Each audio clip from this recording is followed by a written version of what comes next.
ישראל עוקבת בדריכות על הנעשה באיראן. הפגנות למען החירות התפשטו ברחבי המדינה. העם בישראל, העולם כולו, משתאה מול הגבורה האדירה של אזרחי איראן. ישראל תומכת במאבקם לחופש ומגנה בתקיפות את מעשי הטבח ההמוני באזרחים חפים מפשע. כולנו תקווה שהאומה הפרסית תשתחרר מקרוב מעול העריצות, וכשיום זה יגיע, ישראל ואיראן יחזרו להיות שותפות נאמנות בבניית עתיד של שגשוג ושלום לשני העמים.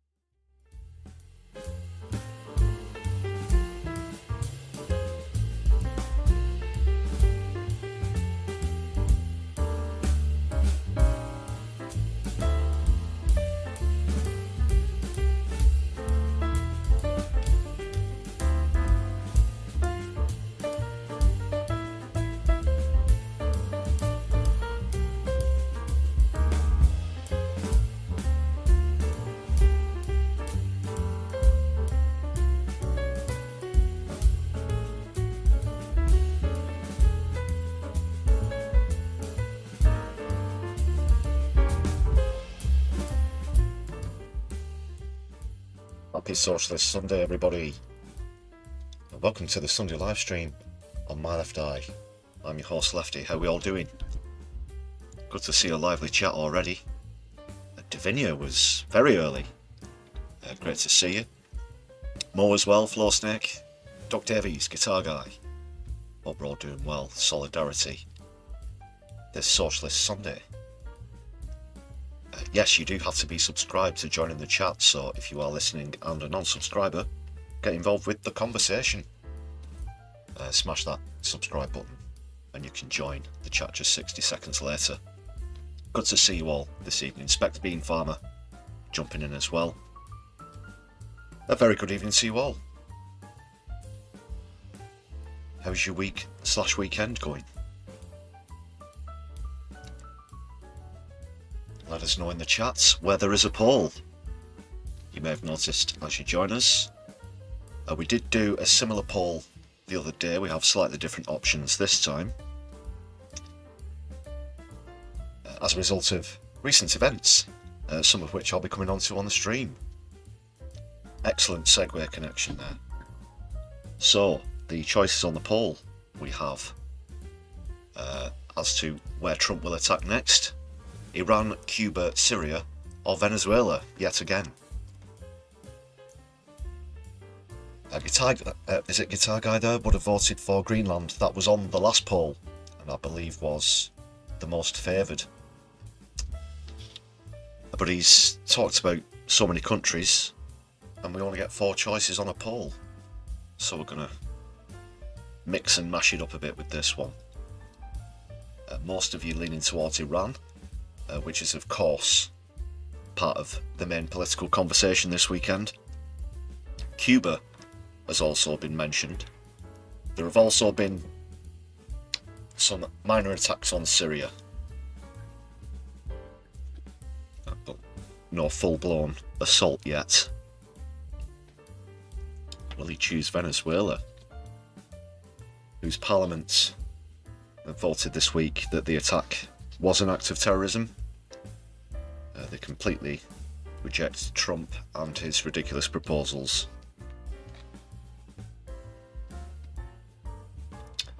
But who's it going to be next? Fill out the poll as you join us, please, people.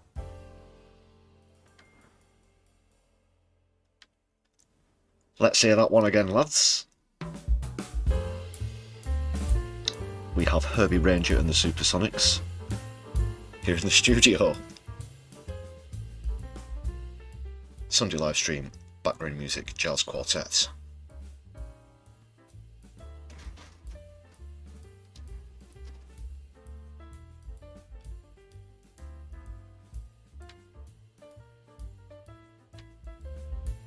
Lots to come up on the stream. We'll talk more about that once we get into Keith's Fondue Lounge, another Sunday live stream tradition.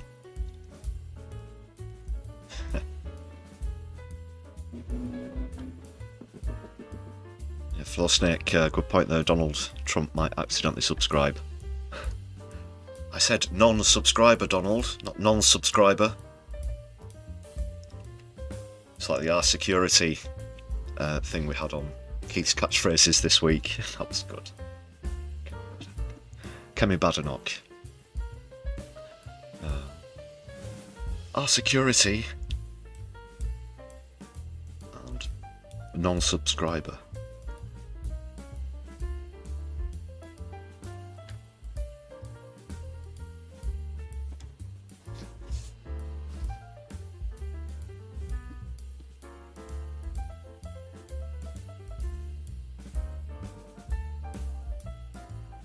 A bit of news on the channel.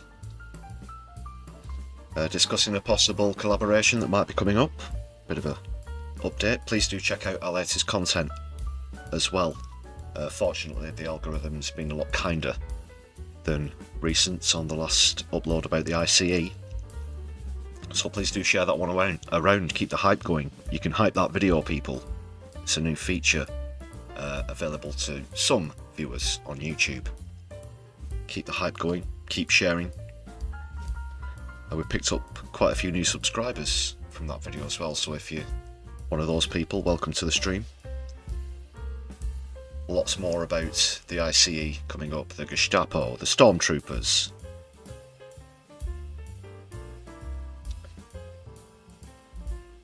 Lots more footage coming in of their escapades. Escapades, that's one way of putting it. You're a quarter of the way through watching Jurassic World, but you parked it for this stream. Well, I dare say you made the right choice there, Mo.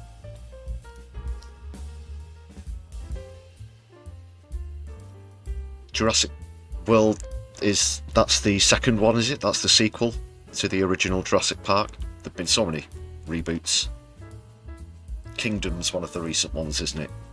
It seemed to get progressively worse. They certainly lost me at raptors are dogs that can follow Pavlovian training methods.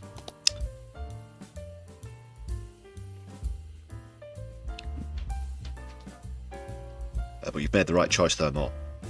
Thanks for sticking with us on the stream.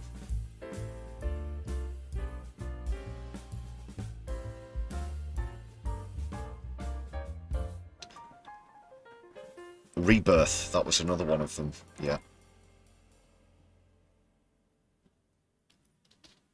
Never beat the original. Classic. Steven Spielberg. You know he's making Jurassic Park at the same time as he was making Schindler's List, by the way. Quite a change in mood from set to set.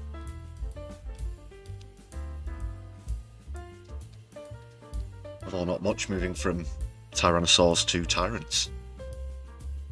And we'll be coming on to tyranny, of course, in tonight's stream. What an incredibly smooth segue that was, people. If I do say so myself. But yeah, just a couple of reminders. Please do hit the thumbs up button as you join us on stream. And make sure that you give us your opinion in the poll. It is now the time, of course, to thank all of the marvellous members on the channel. Everybody you can see on this list, thank you very much. Awesome people. You can join this list for just 99p. There are lots of perks to enjoy. Check them out by hitting the perk button. Ways that you can support this stream and the channel even more are with super chats, which are open if you're watching live. Super thanks if you're watching back later. And there's also a buy me a coffee page if you don't have the means to contribute via YouTube. So please check out the link for that in the description of this stream, or any other content on the channel, even.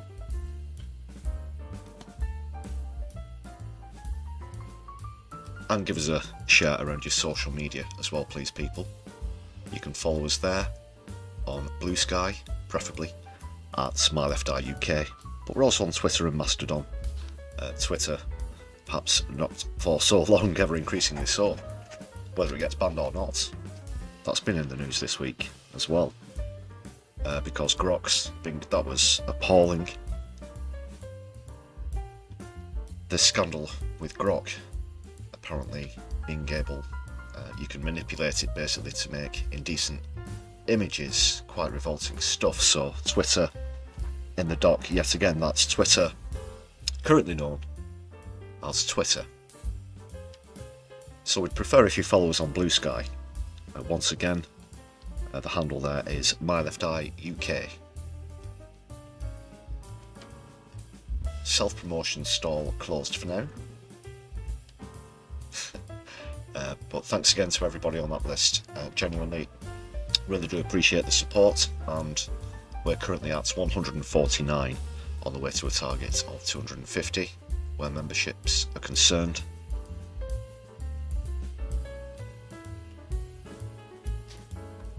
Thanks again, everybody. Yeah, Specs. Grok's been caught out being a bit of a Nancy bot. Tisk tisk. Grok is certainly in tisk tisk corner this week. Along with someone else, who we'll be getting onto later, someone whose name I can't utter in its entirety without the presence of a sick bag. But let's just say he's closely protected by the Prime Minister, Keir Starmer. And he's been in a bit of trouble this week as well. Oh, God. So thank you very much, everybody. MIDI Doctors, 5 gifted memberships there. We can dig that, can't we, people? Can you dig it? Thank you very much. Let's update the goal. The targets. 154. Awesome stuff. Please big up MIDI Doctors in the chat, please, everybody. Big up, big up. Bra, bra.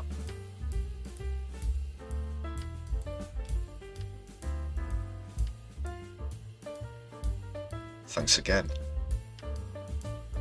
Oh, but only 3 have gone through. Is this, yeah, it appears only 3 of those have... Oh no, no, it's 5. It's 5. I've got it here on the studio, and we've got 5. Yeah, it's 5.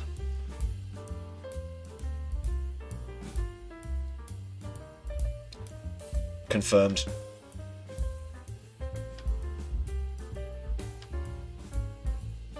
We can dig that.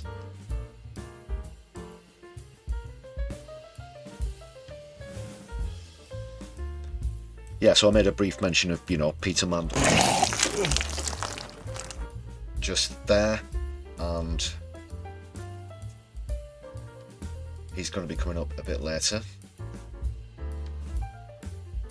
Got a full interview with Laura Kussenberg. We're not going to see the full interview, but looking at the story.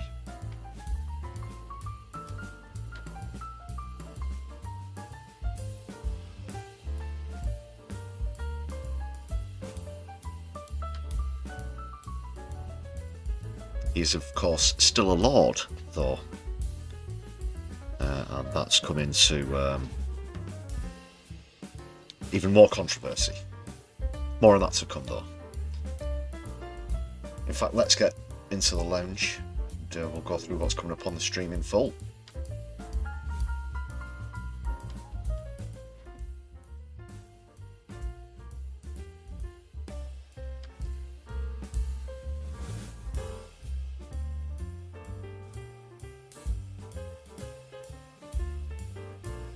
Right, thanks, Herbie. Into the lounge.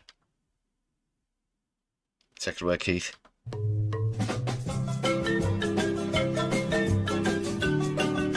Oh, yeah.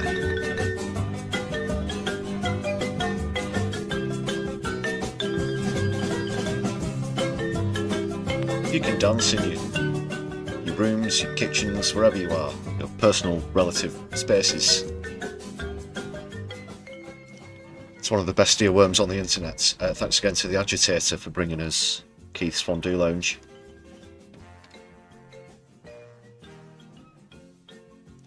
And yes, you can see Mandy there serving drinks. Wouldn't touch one if I were you. More on him to come later. And we'll be kicking off though with more examples of this, what is essentially terrorism, Gestapo, fascist shit from the I.C.E, the supposed Immigration Control Enforcement Agency. But they are just brown shirts rebranded. More clips have been emerging. Some of them have been coming to us on the channel after we put a shout out on the last video. So we've got some of those to share with you as well. Thanks a lot for all of your contributions. Especially this Socialist Sunday as we fight the fash.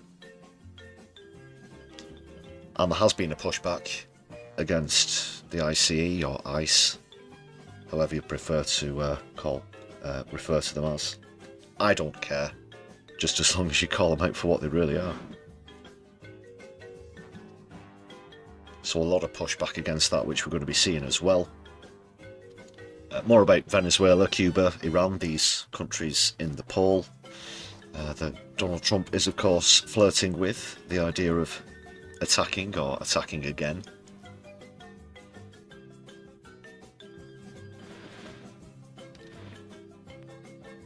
Netanyahu has thrown his 2 cents into this as well, as you might have noticed in the opening pre-stream clips.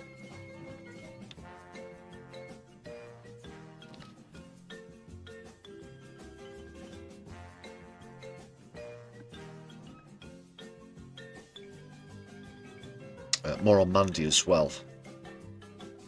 So quite a chunky stream to come up, and we've got a comedy clip in just a moment.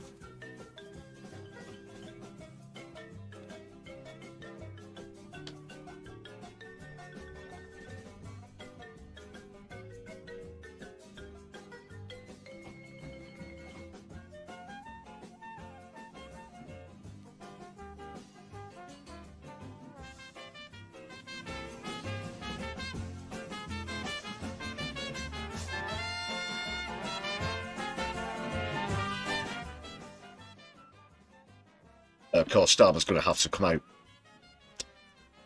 and try and defend Mandy once again. A lot of people are calling for him to have his peerage removed.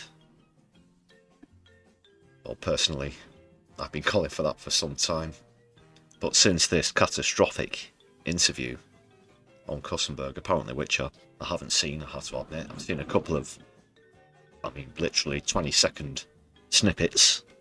But we're not going to be going through that interview on the stream, like I said, but there's a couple of stories about it, so we'll take a look at that, as well as the SNP, who are apparently going to be tabling the motion for his removal from the second house. And we'll see what other tangents we get into as we go through the stream.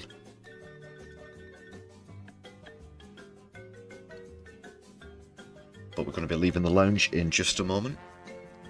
We'll be back later though. Let's get out of here before Margaret Hodge there launches another air biscuit.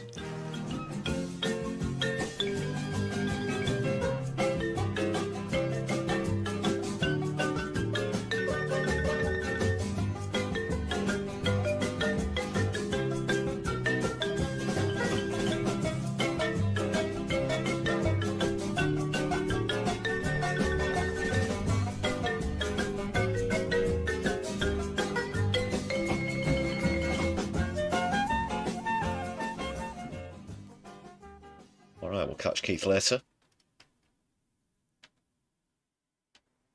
See you, bye. Oh, God. Right, music please.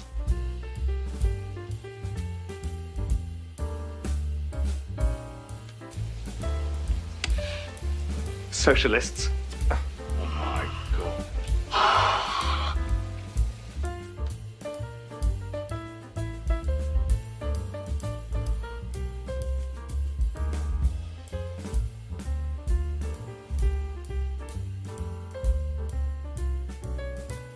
Getting a bit stormy up here in Manchester this evening.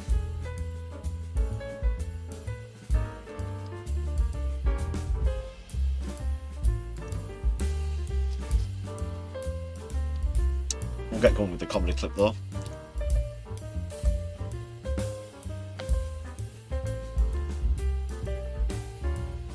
Before we get through the doom scrolling.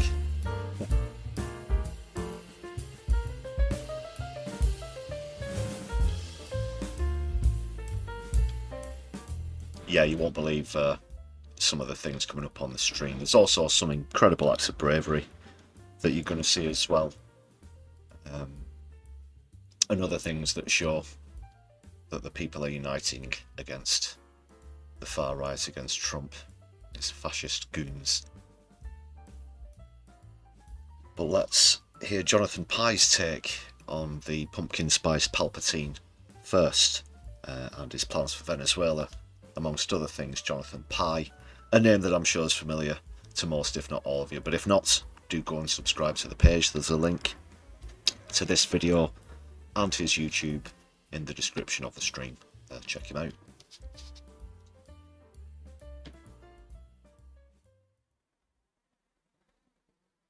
With Vice President J.D. Vance criticising Denmark and Europe's handling of critical Greenland. Let's take a look. Oh, what a week.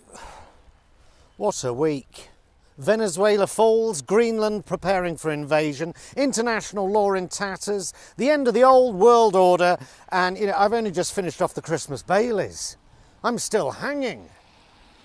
What a week, what a week. Maduro, narco-terrorist in leg irons in New York, facing the same district court that not long ago Trump said was corrupt and rigged, just before he was found guilty on 34 charges. What a week. What a week. This had nothing to do with stopping narco-terrorism, obvs, because if it was, Trump wouldn't have recently pardoned the former president of Honduras, who was convicted of trafficking 400 tons of cocaine into America. It's also not about ousting a dictator and restoring democracy, because if it was, then the opposition leader, who has a democratic mandate to run Venezuela, would now be running Venezuela, or at least have a direct line to Mar-a-Lago. But no, Trump is the first person since Genghis Khan to just take what he likes without at least pretending. Sorry to interrupt, Jonathan. I don't normally do. It's Genghis. It's Genghis Khan. Sorry, it's just I can't let that one go. It's like a pet peeve of mine. Genghis Khan. There's a reasonable justification. Even Putin pretends he's rescuing ethnic Russians from Ukrainian Nazis, whereas Trump nakedly admits he just wants the oil. Oil companies knew about the Venezuela incursion before it happened, before Congress knew. Now, look, I could just about get on board with the US kidnapping a terrible bastard like Maduro. No tears shed. But when 24 hours later Trump once again threatens to take Greenland, a sovereign territory of those terrible bastards in Denmark with their Lego and their pastries. You know, there's a big difference in kidnapping some nasty despotic arsehole who's sat on a shitload of shit oil and directly threatening military action against a fellow NATO ally with no good reason. Trump's there with his FIFA Peace Prize hanging round his neck like a Jim'll Fix-It badge. We want Greenland. Why? We just want it. It's like a toddler unknowingly shoplifting a Kinder Egg from Asda. I just want it. I just want it. Finally, we see what America First really means. It means they don't believe in allies, or multilateral cooperation, or international courts, or NATO, or the UN, or any of it. No trade deal is safe, no treaty, no diplomatic historic norm is safe. And these are things that are put in place to try and keep us safe. We are not safe from our own ally. It is now official US policy to promote hard-right parties across Europe. That is official US foreign policy in black and white. When J.D. Vance says it scares him that the UK and France have nuclear weapons, but doesn't mention North Korea, that's an enemy talking, not an ally. They're saying, if you think you can do a better job than any government, then you can just go in and kidnap someone and steal their shit. Friend or foe, we'll steal your shit if we want it. America's actions in Venezuela, but more worryingly, the threats against Greenland and their policy of promoting MAGA-friendly and far-right parties across liberal democracies in Europe undermines the sovereignty of every nation state on the planet. Remember sovereignty. Remember when you couldn't move for flag shaggers shouting about sovereignty? Any true patriot should fear these sinister developments. Whatever political hue you paint yourself, just because you hate Keir Starmer, I mean, who doesn't mean you should side with J.D. Vance, right? Right? But apparently now, if you respect international law and national sovereignty, you're a soy-filled woke-tard. Think Trump's a terrifying twat? You have Trump derangement syndrome. I'll tell you what Trump derangement syndrome really looks like. Never was the fake patriotism of the British right-wing tabloid press more powerfully on display than last year when Richard Littlejohn went with the headline, "Have I got a deal for you, Mr. Trump? Forget Greenland and buy Britain instead." Or you have Tommy Robinson this week genuinely calling for the US to invade the UK. Or Lawrence Fox last month saying he'd happily join the Russian army to fight against the British government. How sensitive these right-wingers have become. Right, I didn't like them Tories much, but at no point during Boris Johnson's reign of fuck-wittery did I ever think, I've had enough of this, I'm off to join the Russian army. Fuck Rishi Sunak, I'm going to blow up Parliament. Paint a flag on a roundabout, fine, but you can't then in the next breath call for the violent overthrow of a democratically elected British government, no matter how shit they are, and then call yourself a patriot. If you want Donald Trump to invade the UK because you don't like Keir Starmer, you're insane. And you're no fucking patriot, that's for sure. Okay. Coming up, we're taking a look at all the goings-on in Westminster. Meanwhile, this weather isn't going anywhere.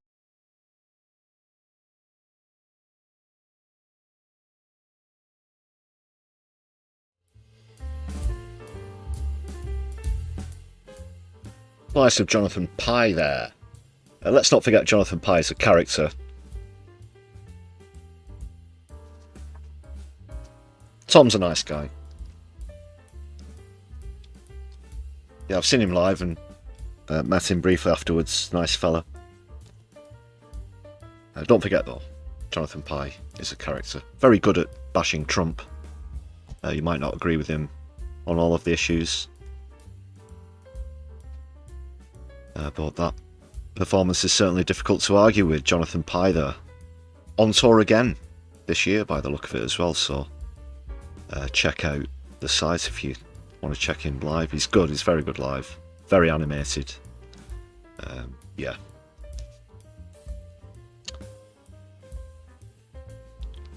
I was doing some work with Humanity Project at the same event that he was at. That's how I ended up crossing paths with him. Free plug for Humanity Project there. That's all about citizens' assemblies, democracy, etc. And I do actually have some, whilst I'm on that topic, before I forget, I think I may as well take the opportunity to mention this.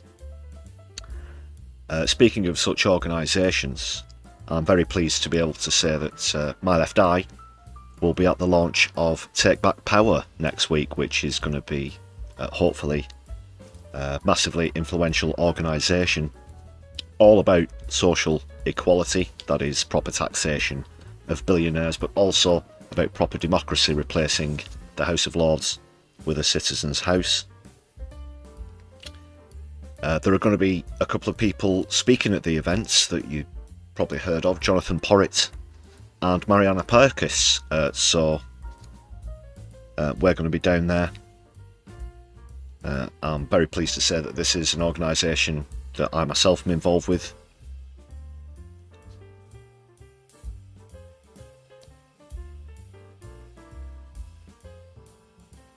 Regular viewers will know, of course, this channel is brought to you by political and environmental activists taking non-violent action, whether it's for climate justice, social justice or democratic justice. So that's going to be coming up next weekend. That takes place next Saturday, and hopefully I'll be bringing you some exclusive stuff the following evening.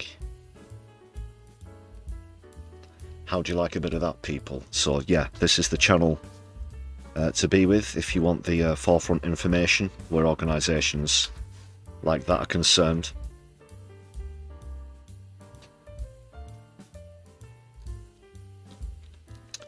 That's Take Back Power, who I think are going to be coming into the public lexicon quite a bit more in 2026, the official launch, coming next weekend.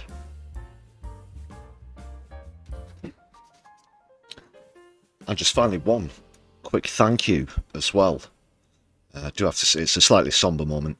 This did attend Vicky's funeral yesterday. It was a very beautiful event, very well attended as well, but a sincere and heartwarming send-off to a dear friend and friend of the channel, of course. So just a reminder, of course, spoke with Tony's husband there and at the wake.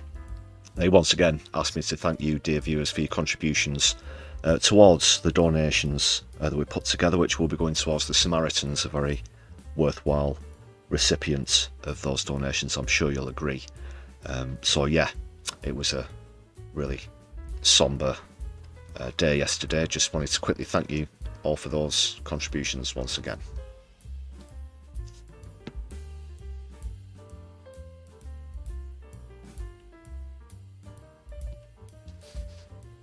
Peasants Revolt, thanks for joining us, comrade.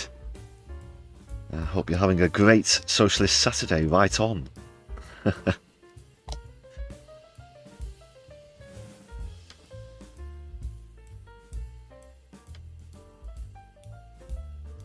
Good to see you. Yes! Yes! Yes! Should we get into some clips, people? Let's get down to business on this stream. Let's put the world to rights this Socialist Sunday. Make sure you smash the like button as you do so. Let's kick off with the I.C.E. and someone who you're familiar with in comedy clips on the channel. A very great performer and producer of a great J.D. Vance parody as well. But this time we're going to take a look at some more of his serious material. Because, like us here at My Left Eye, whilst we do like a laugh, we do have a lot of serious things to talk about. So, this is Rothschild's and his take on the Rene Good murder. Which is undeniably a murder. But I think a very good assessment. So he puts it as well as I could. And we're here in the UK, he's there in the States. And it's probably a lot more accurate to get someone's opinion from this side of the pond.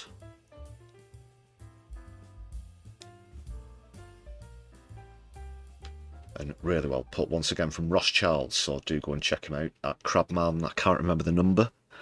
Apologies, I'll try and remember to put a link to Rothschild's in the description at the end of the stream as well. So they just released new footage of the tragic shooting of Renee Nicole Good by ICE representative Jonathan Ross. Now, I am going to show you the footage, but please watch this with the understanding that it is pretty graphic stuff, so obviously trigger warning. That's fine, dude. I'm not mad at you. Show your face. I'm not mad at you. That's okay. We don't change our plates every morning, just so you know. It'll be the same plate when you come talk to us later. That's fine. U.S. citizen, former fucking veteran. You want to come at us? You want to come at us? I say go get yourself some lunch, big boy. Go ahead. Out of the car. Get out of the fucking car. Get out of the Hi, car. baby boy. Whoa!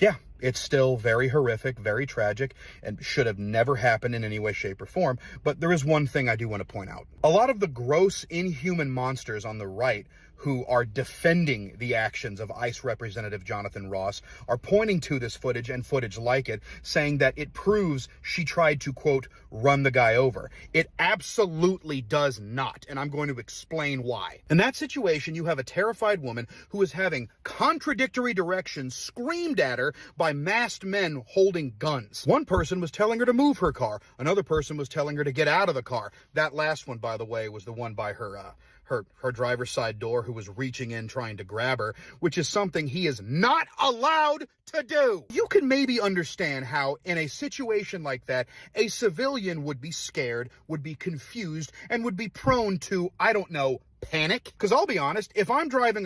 Thanks, Guitar Guy, for the quick reminder. Crabman732 is the YouTube handle for Rothschilds here if you want to go and subscribe, which I recommend you do, and check out his J.D. Vance parodies as well. The Galalthian Mining Consortium insist on it. You'll see what I mean when you check out the channel. A car, and I got my window down, and all of a sudden a masked man holding a gun reaches into my car, grabs me, grabs my wheel, tries to get me out of the car, doesn't identify himself, doesn't present any kind of ID or warrant or nothing. You know, I'm going to be a little bit panicked. I might have the impetus to, I don't know, try and drive away, which is exactly what she did. While all this is going on, mind you, Jonathan Ross, the shooter, is circling her car, backs away for a second, but then steps in front of her car just as she's about to try and pull away. All right? He put himself in that situation. Not to mention the fact that he could have very easily just backed up. Let me show you. Just that easy. But instead, he draws his weapon and shoots her in the face 4 times. Oh, and calls her a fucking bitch at the very end, just for good measure. Even if she did hit him with her car, it was very clearly on accident and does not warrant even 1% of the level of force that Jonathan Ross employed. When I was a teenager, my sister accidentally ran over my foot with her car. It hurt, but I was able to walk it off. I certainly didn't shoot her in the face 4 times, and yet Jonathan Ross gets maybe brushed a little bit by the vehicle, and he unloads on this poor woman, killing her. This brings up a point about MAGA that I don't think people address nearly enough. MAGA and the American right hold civilians to higher behavioral standards than they do law enforcement officers, whose entire job revolves around them carrying guns in public. Every time a civilian is unjustly shot by a law enforcement official in this country, these inhuman fuckwits always say the same thing. Oh, gee, why didn't that person act perfectly in that situation? Why didn't they do this? Why didn't they do that? Why didn't they perfectly predict the behavior of this unhinged gun-toting lunatic? But then when it comes time to talk about the law enforcement official that actually pulled the trigger, it's always, oh, they had a bad day. What? They're supposed to make the perfect decision every single time? They have to make split-second decisions in the moment. They're not going to do the perfect... MAGA, Kristi Noem, and the Department of Homeland Security, the president himself, they're all trying to make Renee Nicole Good look like some kind of a terrorist because she used her car as a weapon. What she did is not using your car as a weapon. This is using a car as a weapon. This is an image from the 2017 Unite the Right rally in Charlottesville, Virginia, where a perfectly average member of MAGA drove his Dodge Challenger at full speed into a crowd of counter-protesters, injuring men. Yeah, look at that. And we've seen I.C.E. people hitting people with vehicles as well, knocking them to the floor, barging the way through large crowds of people as well. And killing at least 1 person. I want to wish nothing but all killed the love someone in and that all the situation care as in the well. world to the Fucking family disgusting, of Renee man. Nicole Good. I can't imagine what they're going through right now. Also, Jonathan Ross, the ICE representative that murdered her, needs to be prosecuted to the fullest extent of the law. Preach. One last thing, elections matter, y'all. Don't forget about the midterms this year. So they just released... Yeah, the midterms coming up. We're expecting Trump to take an absolute thrashing. Hope he does. At least he thoroughly deserves to. Great points from Ross Charles there. Just going to take a look at what some of you are saying about this in chat. Do keep your comments coming in. Loving the response here, people. Yeah, those last words there from Renee Good to the agent to her left before she was shot. 3 or was it 4 times, according to Ross Charles. However many it was, that was the agent from the front initially, and then as she passed him, he shot her twice more from the side as the vehicle passed. But to the other agent, she said, "I'm not mad at you, dude." Yeah, she said, "It's okay," or "It's alright, I'm not mad at you, dude." Words to that, I'm paraphrasing. And then literally, what, a second and a half later, bang bang, and another comment in the chat there, WYCD, she just dropped her son off at school. There's a good chance that her child heard the shots, and that will haunt him for the rest of his life, I dare say. He or she apologies. There was also a dog in the car. I've noticed that as I've seen several angles of this footage over the last few days since it happened on Wednesday. There was a dog in the car as well.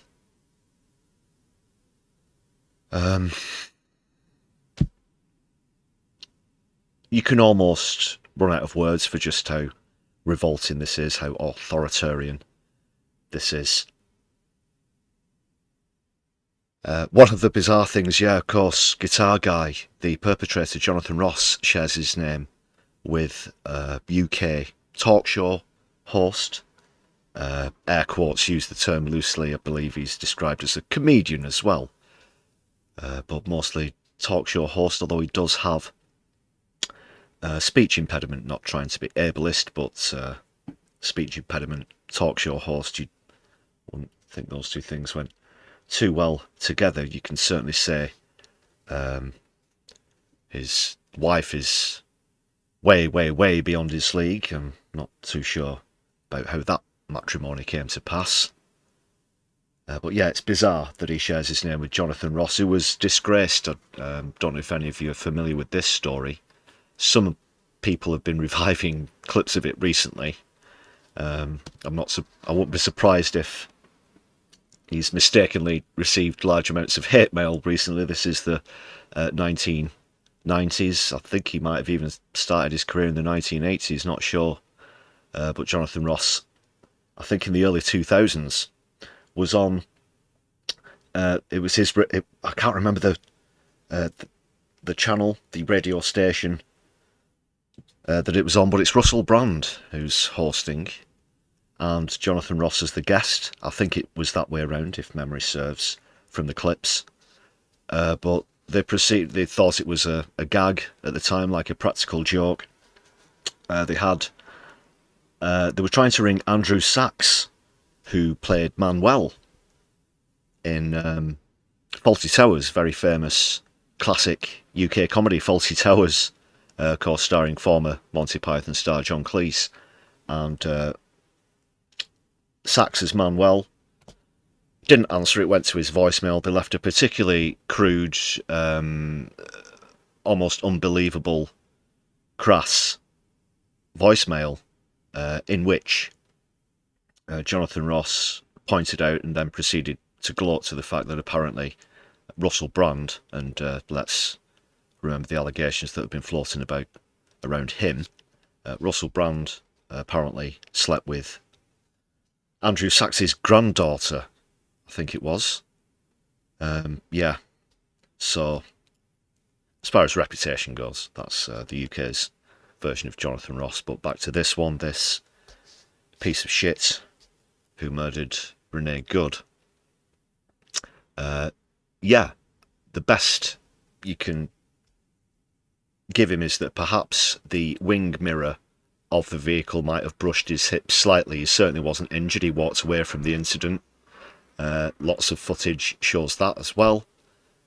You can see him walking away as he's trying to delete the videos that he was taking at the same time, for obvious reasons. Doesn't want to incriminate himself, of course, does he? We do have a clip coming up later on. You really... it's difficult to believe how stupid some people think that we are. Christy Noam certainly thinks that we're low-brained enough to believe her version of events, and we've heard things like he was dragged along with the car and all this other stuff that is, of course, completely, immediately debunkable, revolting sort of version of events, as it were. And lots more examples have been flying in. Let's take a look at some of them. Just going to get some background music up here.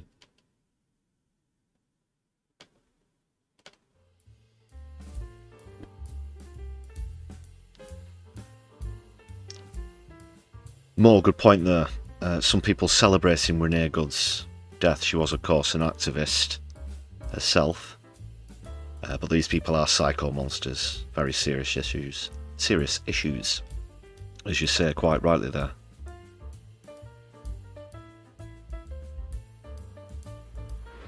They're doing a GoFundMe for him, are they? Oh my goodness. Really? While there have been protests outside hotels, a lot more other things we're going to come on to. People all across the internet are calling out Jonathan Ross. But he's got a GoFundMe, has he? For what? To fund what? How has he been financially at a loss because of this? I don't understand. But that's revolting. Yeah, what a GoFundMe for a murderer.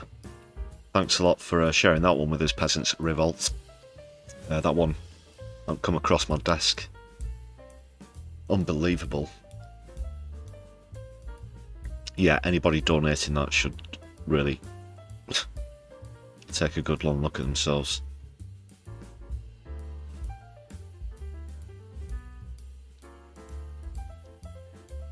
Another good point there, Mo. He apparently has a Filipino girlfriend or wife. I think it's wife. From what I've seen on social media. Yeah, the hypocrisy, the irony, the immigration control enforcement. Claiming to be a Christian with a Filipino wife.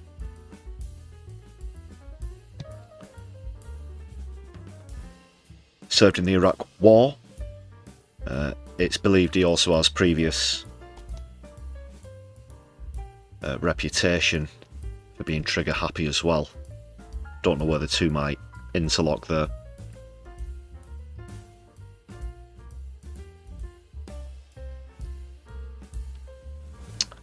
Lots of points coming in the chat, keep them coming. Yeah, a lot of the support on social media is probably coming from bots. Just a quick hover over the profile, you know, they'll have 12 followers, be following hundreds, thousands,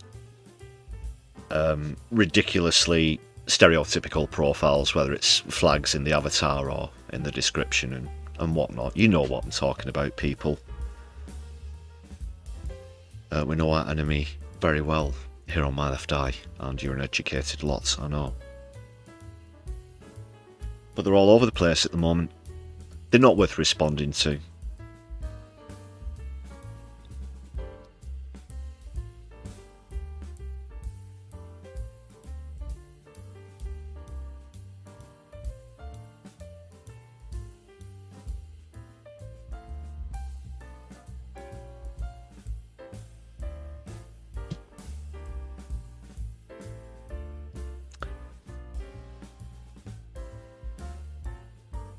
Alright, let's move on. Let's get going with some more clips. Just another shout out for Rothschilds that you saw there. But moving on. Hit thumbs up. Well, here's another shocking example. I'll just turn the volume down here. Another random apprehension, just literally grabbing people on the street and passers-by. Took indifference to this, as you can tell. I won't have it on too loud. There's a lot of whistles and shouting. I'm not sure about the location of this. It might be Minneapolis. I'm not sure. I've asked the provider of the video to clarify, but they've not responded as of yet. As thorough as I'm trying to be.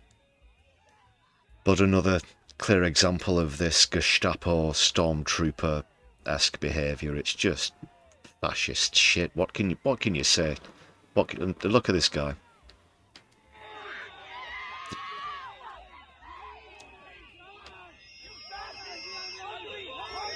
The public are outraged, you can tell. Never show your face in this city! I think the last shout you heard there, never show your face in this city.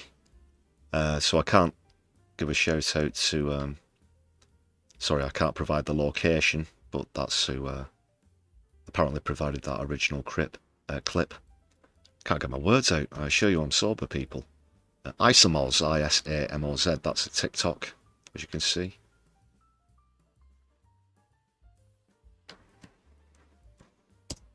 We're not on TikTok, but if you are and you want to see more, might be more information on there. We'll be moving on in one sec. Lots more clips to get through here. Where this is concerned, unfortunately, a lot of examples going around social media. Some of you have been sending them into the channel at myleftyuk@gmail.com. That's myleftyuk@gmail.com. If you've got any examples that you'd like us to share, then please do keep them coming in. Here's one that picked up on social media earlier. This is an activist who was stopped and captured from the car. Charles just grabbed people out of the cars.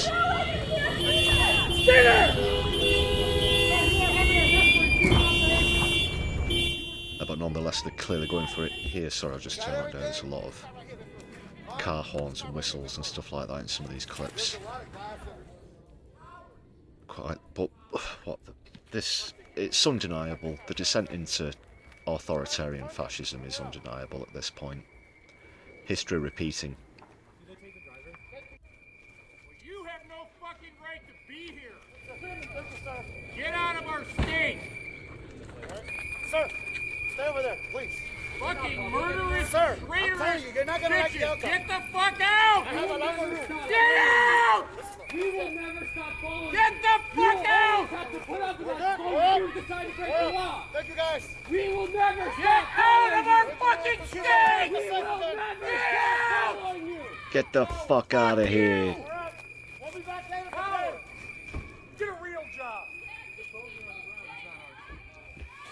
Yeah, fucking goose step somewhere else. Jesus Christ. Sir, back up. Get on the sidewalk, sir. Or what? You gonna fucking shoot me in the face? Fucking hell, get on the sidewalk. Who the fuck do they think they are? Was she an observer? It's like they almost know that they're not going to be held to account. And I think it was it J.D. Vance yesterday, a couple of days ago, tried to insinuate that the I.C.E. can act with legal impunity, effectively. Now, if that's not authoritarian, then what is? Well, I'll tell you something, the I.C.E. are not above the law, neither is J.D. Vance, and neither is Donald fucking Trump. And they're going to find that out the hard way.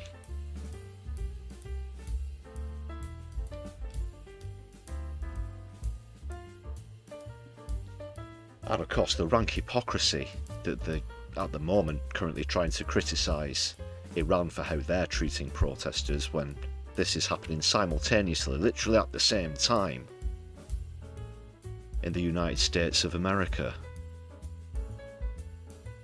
52 states under one despotic, orange-faced, lunatic, psychotic, criminal leader. And his lackeys, including Kristi Noem, who was dragged over the coals in Congress recently as well. Regarding the actions of I.C.E., we're also going to hear CNN interview where she tries to defend the I.C.E.'s actions in that Rene Good case as well. It's quite pathetic, as I'm sure you'll expect.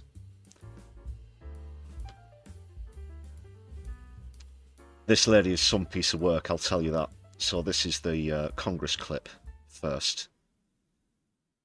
How many United States military veterans have you deported? Sir, we have not deported U.S. citizens or military veterans.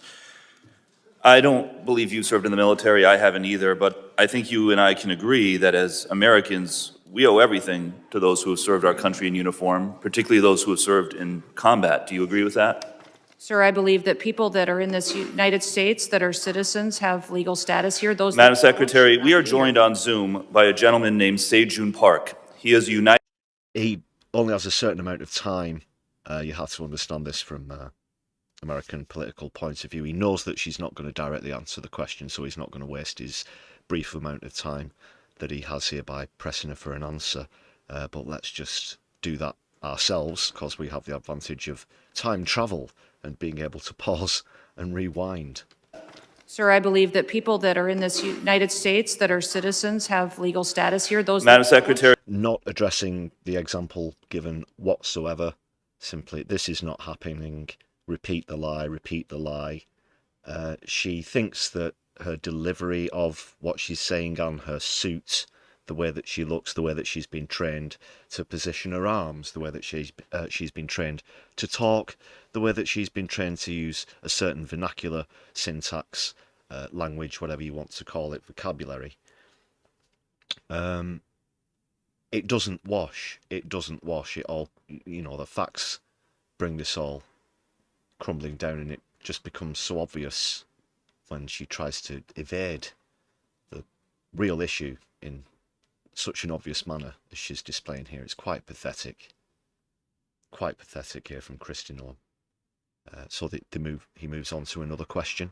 Just to explain, you know, why you might think he's not pressing her for an answer, and moves on to something else. He only has a certain amount of time before he has to yield the floor to somebody else. We are joined on Zoom by a gentleman named Se-Jun Park. He is a United States Army combat veteran who was shot twice while serving our country in Panama in 1989. He is a combat veteran, a Purple Heart recipient. He has sacrificed more for this country than most people ever have. Earlier this year, you deported him to Korea, a country he hasn't lived in since he was 7 years old. Will you join assuming South Korea? Me in thanking Mr. Park for his service to our country. Sir, I'm grateful for every single person that has served our country and follows our laws. Can you please tell Mr. Park why you deported him? Every one of them needs to be inferred. Madam Secretary, the man behind you. Please. Now, you'll notice there was a cut there, sort of a cut, I'm not sure what she was, but it could have literally been the same sentence, even though it's some time apart, whatever, because she's that repetitive. It almost seamlessly, smoothly segued. Every one of them needs to be inferred. Madam Secretary, the man behind you, please stand up, sir. His name is Jim Brown from Troy, Missouri. He is a Navy combat veteran who served our country in the Gulf War. He's married to a woman named Donna, who came to our country legally from Ireland when she was 11 years old. She has lived here for 48 years. Because of you, Jim's wife Donna has been in prison for the last 4 months. She did not come here illegally. She is currently in prison and facing deportation. Ms. Noem, will you thank Mr. Brown for his service to our country? Thank you, Mr. Brown, for your service to our country. Now, what possible explanation can there be for locking up his wife for... Oh, thank you for your service to our country. You deported his fucking wife. Do you think he's... Oh, it's okay then. Yeah, fine. No hard feelings. Wow. Talk about public relations. 4 months when she has committed no crime. Will you commit again to just reviewing Donna's case and reuniting this combat veteran with his beloved wife, who also loves this country? I will review the case. Now, Madam Secretary, you've already heard the story of Lance Corporal Alejandro Barranco. The United States... She actually subtly admitted that she'd been caught out on that one. I will review the case. So there is something to review. But she said it, you know, I will review the case. All right, then. I'll review the case. It's just the lack of respect. It's beyond words. It's just such a ghoul. Marine veteran who is behind you, who also has 2 brothers who are United States Marines. Will you thank Lance Corporal Barranco for his service? Thank you for your service. His father, Narcisco Barranco, is a landscaper in California who has lived peacefully in our country for 30 years and has no criminal record. Last spring, while he was mowing the lawn at an IHOP, ICE agents tackled him in the street and imprisoned him for weeks. A peaceful, hard-working man who raised 3 sons to be United States Marines. We need men of that character in this country. Again, as Secretary, you have broad discretion. will you consider Lance Corporal Bronco's father? All three of his sons served in the Marines, and he's been rendered by the I.C.E. For parole in place to stay in our country, owing to the fact that he has contributed to our country by raising 3 United States Marines. He raised 3 United States Marines. We will facilitate that. He has been living here peacefully, doing his job for 30 years. You have discretion. You are choosing not to use it. It's the gardener at a fucking IHOP. That's like an American sort of supermarket and mini-mart kind of place. Yeah, contributing to the economy as well as he does so. But no, it's like they just go through a list. Oh, here we have, Hernandez, let's go for that one. Oh, Garcia, yeah, here we are. At this point, I think Marco Rubio might want to consider changing his name, otherwise he's going to end up as the next fucking Ernst Röhm. Use it. Madam Secretary, you promised America You're going to have to change his name to Johnny Chicago or something like that. that you would go after the worst of the worst. But these people are not the worst of the worst. A Purple Heart recipient, a military spouse, the father of 3 Marines.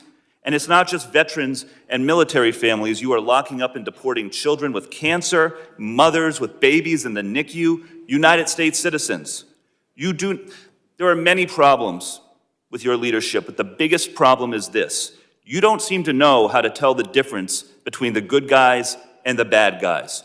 Go after the bad guys. Go after the terrorists. Do not go after veterans, Marines, children, Gentlemen's United time's States expired. citizens. I yield.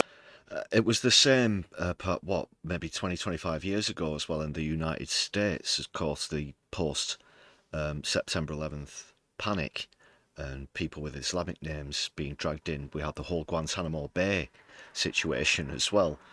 History repeating, but this time with Hispanic, in a Hispanic context, an anti-Hispanic context.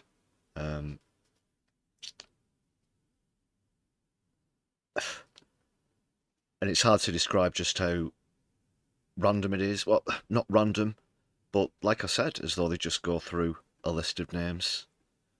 Spanish-sounding names, Hispanic-looking people, with impunity. Let's take a look at another example of Kristi Noem trying to crawl away out of a desperate situation, this time in a CNN interview, which is as bad a performance as we saw just there, if not worse.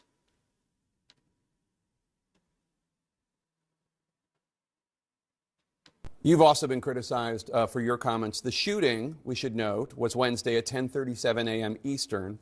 Just over 2 hours later, the Department of Homeland Security put out a statement definitively asserting what had happened, defending the ICE agent, accusing Renee Good of domestic terrorism. That's a characterization that you reiterated in a press conference half an hour later. Now, Republican Senator Tom Tillis said, quote, "It was very unusual to have a senior law enforcement official to draw a conclusion about an event where the scene was still being processed.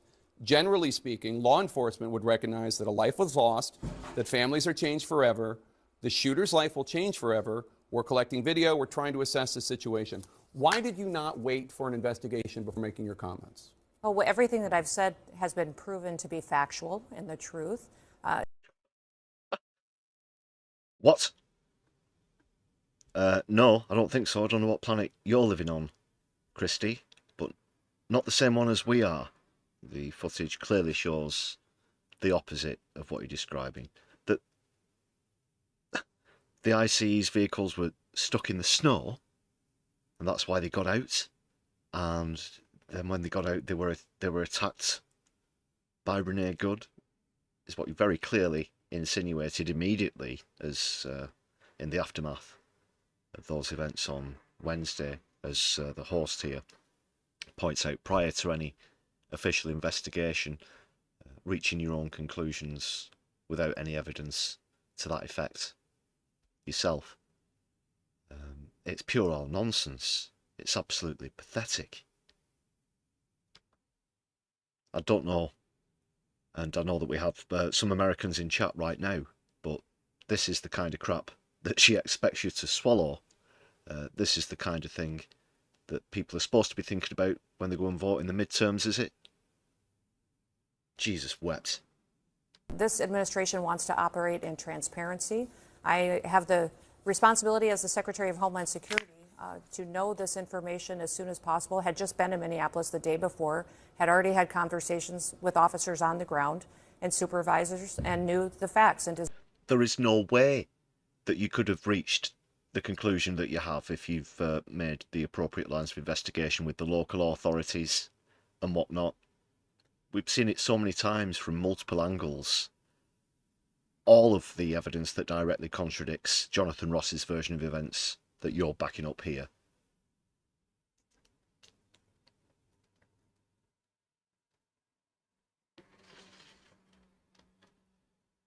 This really is bottom of the barrel stuff.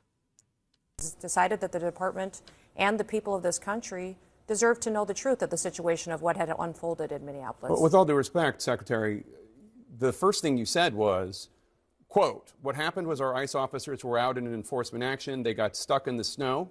Correct. Because of the adverse weather that is in Minneapolis. They were attempting to push out their vehicle, and a woman attacked them and those surrounding them and attempted to run them over and rammed them with her vehicle. That's not what happened. We all saw what happened. It absolutely is what happened. Those officers had been out in enforcement action. A vehicle had been stuck. They had come to help get that vehicle out. That's when this individual started blocking traffic for minutes and minutes. You said that the woman attacked them and surrounded them and attempted to run them over and ram them with her vehicle. Blocked the road for a long time and was yelling at them and impeding a federal law.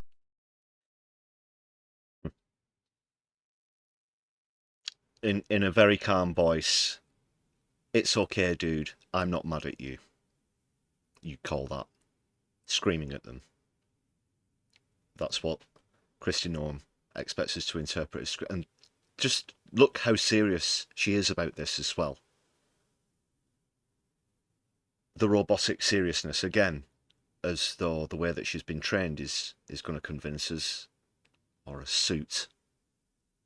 She had a hair done this morning, maybe that'll convince us, and I'm not being misogynistic there, this is literally the tactics that Donald Trump and the Republican Party use. They think that this will be a lot easier for us to receive and convince us if it's coming from a woman as opposed to male spokes or representative of the Department of Homeland Security as she is. But it doesn't wash. Again, it doesn't work. They think it's, you get the right combination of magic and we'll all believe it. And this is what these so-called propaganda maestros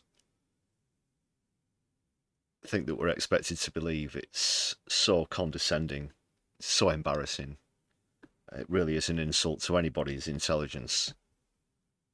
Enforcement investigation. That's what you need to focus on, Jake, is they were breaking the law by impeding and obstructing a law enforcement operation. They were breaking the law already, and these officers were doing... Even if that were the case, you can't shoot them in the fucking head 3 times for doing that. Now... I've been tried for willful obstruction of a public highway on multiple occasions. A lot of regular viewers will be familiar with this, but for those of you who don't know, in many protests here in the UK, I'm assuming it will be similar legislation in the United States of America. Now, of course, our police aren't armed, and we've seen varied reactions to such protests, which are carried out with Just Stop Oil. But in this case, willful obstruction of a public highway constituting firing into the vehicle when you're under no threat whatsoever, with no it's, you know, what can I say? What can I say? And I've been tried and acquitted, I should say, every time I've been in court for willful obstruction of a public highway. Because I was just using my democratic rights of fucking protest. Their due diligence and what their training had prepared them to do to make sure they were handling it appropriately. You said within hours of her being killed, you said that she was a domestic terrorist. How do you define domestic terrorist? She weaponized her vehicle to conduct an act of violence against a law enforcement officer and the public. How so can as you they are doing that... How can you assert with certainty that she was trying to hurt the officer as opposed to she was trying to flee the scene. If you look at what the definition of domestic terrorism is, it completely fits the situation on the ground. This individual, as you saw in the video that we... Oh, go fuck yourself. Really, go fuck yourself. Get real, Christy. Get real. Sorry for the daft bombs and everything, people, but this just is so insulting at this point. It's the very definition of domestic terrorism. No, what the I.C.E. are doing is the very definition of domestic terrorism. It's authoritarian madness. And again, we're getting J.D. Vance on TV insinuating that these absolute goons, the Stasi, can act with legal impunity. And I hope that anybody watching in the States isn't going to stand for this. Get out there, demonstrate, protest, do what you can. These people have to be stopped. They're absolute fucking lunatics. The Letter Hack, welcome to the stream. Yeah, great to see you receiving one of the gifted memberships from early on. You're very welcome on the stream this evening. Great to see you. Solidarity. If we do have any more people in the States in chat, please do share your thoughts, let your voices be heard. And we've got another gifted membership coming in from Mo. Thank you very much, Mo. Takes up to 155 to make you jive, people. Great stuff. Shout out for Mo in the chat, please, everybody. Let's big up the shit out of that one. Thank you very much. Morbius, hope all's well. In your allotments, in your garden, I was going to say, but in your allotment this evening. Mo's got a lovely gardening channel for anybody who's green-fingered. Any horticulturalists amongst you, I highly recommend going and checking out Mo's little channel over there. It's fabulous stuff. Hope you enjoy your perks, the recipients of that gifted membership. Released just 48 hours after this incident, showed that this officer was hit by her vehicle, she weaponized it, and he defended his life and those colleagues around him and the public. Right, now, second of all, not only, see, well, I've been on both sides of this, you see. Not only have I been charged with willful obstruction of a public highway, I have had uncountable times a vehicle used as a weapon against me on process as well. One of the more recent examples, during Just Stop Oil's final march, there was an incident in Trafalgar Square. Someone in a 4x4 was trying to push the way through. It was a temporary roadblock to allow a very long march through and around Trafalgar Square itself. A lot of you will be familiar, there's a sort of a roundabout that goes around the front of Trafalgar Square, just in front of Nelson's Column. And it was at one particular intersection where this was taking place. The guy kept coming forward. He'd already knocked a couple of people who I know over. Was in front of the vehicle, in the middle, myself, moved over. Yeah, I was putting myself in a bit of a risky situation, but just wanted to protect my fellow comrades there. And again, he carried on trying to barge through. I did say to him, "You're pretty much leaving me no choice, because I can either go under the car or go on top of it." So I said, "I'm going to have to get on top of your bonnet if you keep going," pretty much. But in quite a hurriedly panicked fashion. And that's just one recent example. But then, luckily at that point, the police intervened, opened the car door, arrested this gentleman, an elderly gentleman, it appeared, who, there was a kid in the car as well, which was one of the awful things about it. In fact, there's some footage of that, I think, on our video about it, if you want to check it out. But a lot of times with a lot of the stuff I've done with JSO, on roadblocks, of course, vehicles have been involved. In fact, you know, the very first time I did an action with JSO, I had to slow down an articulated lorry with an old bicycle by feigning a struggle in the road to slow it down. Anyway, I'm at risk of going off on a tangent there, but I've been on both sides of a situation like this, luckily not in the States. But my point being that then, even if I was armed, wouldn't have responded the way that Jonathan fucking Trigger Happy Ross did.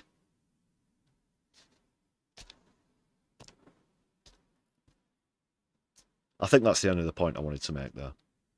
So yeah, I've been barged out with cars. It's not fucking nice.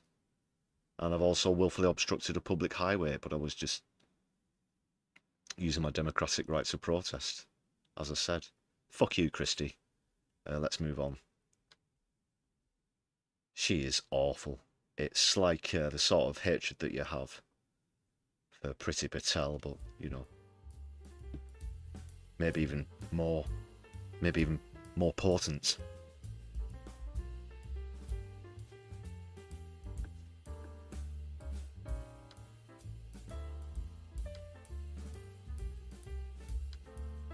She thinks we're all absolutely stupid.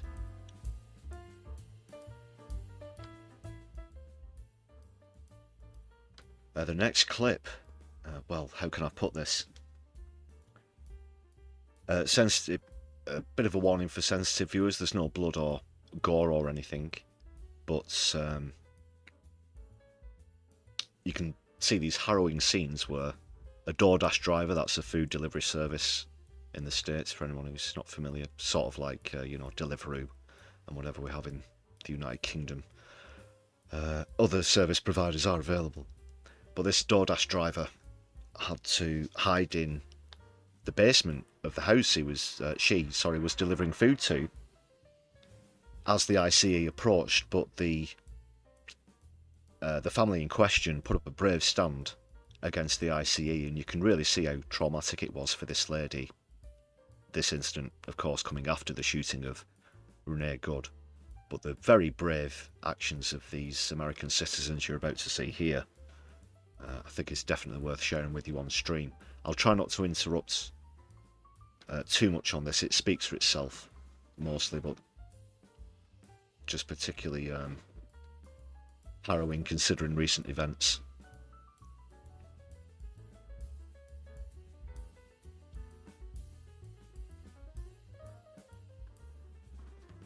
Yeah, political things aside about DoorDash and Amazon and that kind of, I don't support that sort of market, but that's a separate issue. We're talking about a human being here. Yeah, the way that people are being treated by I.C.E., but it's the bravery and the solidarity from the neighbours that is the main reason. Don't want to get distracted with the politics of, you know, the reason that she's at the door itself. So let's see the clip. This is one that's been sent in to us as well, by the way, so shout out to Red Mag for pointing our attention towards this incredible clip. Cheyenne, I'm on my way, okay? All right. What do we do? What do we do? What do we do? I'm so scared. James, come downstairs. Yeah, welcome to America, where we have masked thugs roaming the streets, harassing anyone and everyone, regardless of if you're a citizen or not. And as we watched a mother in Minnesota this week get murdered by ICE after dropping her now orphaned child off at school, we have this new video going viral today that shows a truly disturbing scene. This couple, who are U.S. citizens, opened their door for their DoorDash delivery driver. ICE then swarms the front of their house, and the driver runs into their home and hides in the basement. What unfolds next is both scary and ultimately empowering, as these innocent bystanders stand up for a woman that they don't know, as ICE agents surround their home and neighbors come out to lend their voice, all while the police offer no help other than to capitulate. You've got to see this to believe it, because this is America in 2026. So hit subscribe to Really American Media right here on YouTube, and please go find our Substack page as well. I literally ordered DoorDash, and now there's ICE agents around my house because the lady ran in my house, and I don't know what to do because I don't know. They have no warrant. They have no warrant. They said that they were going to get one. I don't know what to do. Yeah, I don't think any of us would know what to do. This woman is on the phone with the police, begging them to help, and the dispatcher's advice is to hand over the stranger, because if not, ICE will just bust down their door and then arrest the couple along with the DoorDash driver. The couple is simply telling them that they want to see a warrant to enter their home and are in fear that they can, get shot. Because as we all know, that can happen if you're in between ICE and their target. They said they're going to get a warrant to come in here because we ordered some DoorDash and somebody ran in our house. So now we don't know what to do. I don't think the police are going to do anything because I like the eye decoration on the window there. Sorry, just want to quickly interrupt as well to point out, because you don't find this out until towards the end of the clip, but the female of the couple in the house is actually a Native American, just to give you some background context, which makes this sort of scene even more, I don't know, what's the word I'm looking for? I don't know. Ironic, perhaps. But just wanted to point that one out to you. So the lady who's filming this, I believe, is Native American. I don't know what to do. I'm just waiting for the warrant. I don't know what to do, man. This is scary. Can I just get a warrant? I just want a warrant, man. I got my child in here. This shit happened yesterday, and If you give her to us, nothing happens. If we wait, it's gonna get worse. Our SWAT team's gonna come. We have an active warrant for this person. Why do you make it worse? We don't want to deal with nothing with you. Do you have your ID? She said she has her ID on her. Hold on. Okay. If you put your hand off, you take your fucking hand. Stop.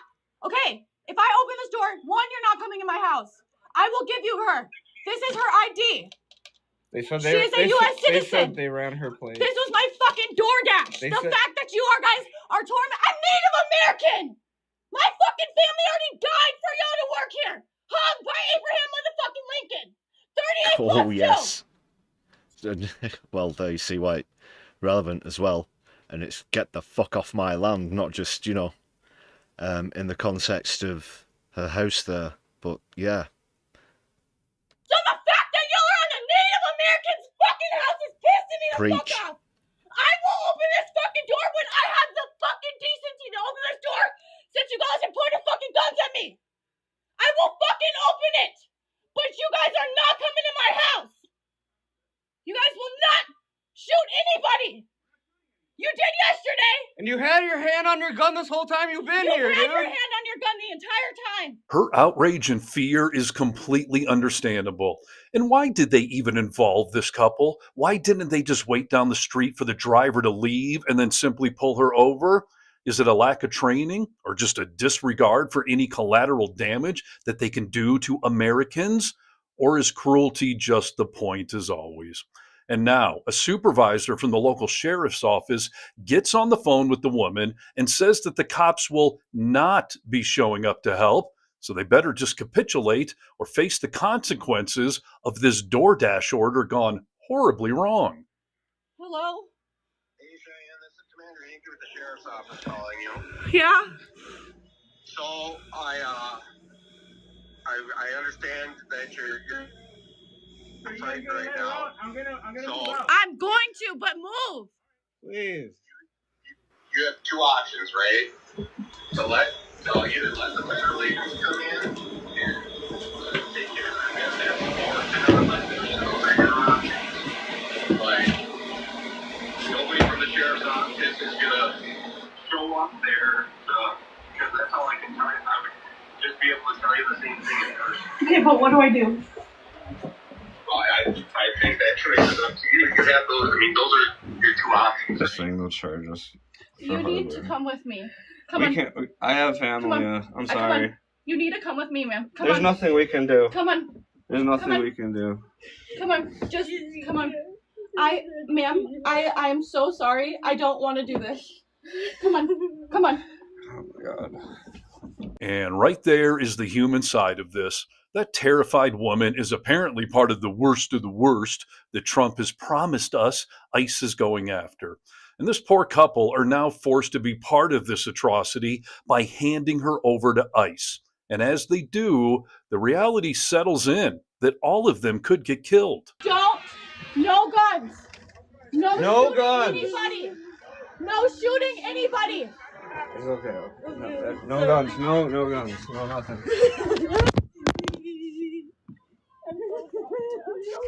I'm so sorry. I don't know what to do. I'm so sorry.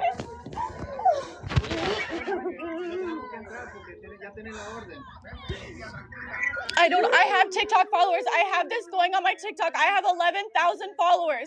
I will let everybody. What is your name? What is your name? Well, at that moment, she's made the decision, and she sees the distress of this woman. And of course, who can ignore this? You'd have to be heartless, soulless, to be able to ignore the desperate pleas of this poor woman here. But she comes to a realization that she has power herself. She has 11,000 TikTok followers. And while she might be there just by herself with her husband and the DoorDash driver, she knows that she's also got the legal leverage that they don't have a warrant, because they didn't know that she was going to dash inside the house. They've not got a warrant to enter the property. They don't have reasonable cause the same way that the police operate. So legally, they can't go in there without a warrant. Those two things combined, pretty powerful, and that's the main weapon that she uses very well in what you're about to see. Check this out, people. What is your name? This is people power. Let me see. What's your name? Okay, ma'am. The police said I have to let you go, ma'am. I don't know what to do. No, they won't hurt you. They won't hurt you. Yeah, now he says they won't hurt you, but he knows damn well that may not be the reality. So they try their best to de-escalate the situation, which is what law enforcement could have shown up and done. But no, this couple is on their own. And again, reality is now settling in that they're throwing the sobbing woman to the wolves. Give her some time. Just give her some fucking time. Y'all just shot someone in Minnesota. I ordered DoorDash. My fucking DoorDash. Are you fucking kidding me? I'm Native American. Get the fuck off my yard until she comes that way. You don't even have a fucking warrant. But I'm not going to go to fucking jail because y'all pieces of shit ain't got nothing better to do because your wife still want to suck your fucking dick. Wow. So that is the verbal equivalent of standing in front of the tanks in Tiananmen Square. Good for her. And it's starting to work. The ICE agents seem to be standing down as neighbors are now showing up, and this poor woman keeps sobbing and speaking in Spanish about her family and her children. No, eso es mentira, eso es mentira. Ustedes lo separan de las familias. Digo, mis dos niñas solas. They already took her kid. I don't know what to do. I have a baby. They were literally telling me that if I don't, the cops are even telling me that if I don't open the door, they'll literally charge me with harboring. I don't know what to do. Come here, ma'am.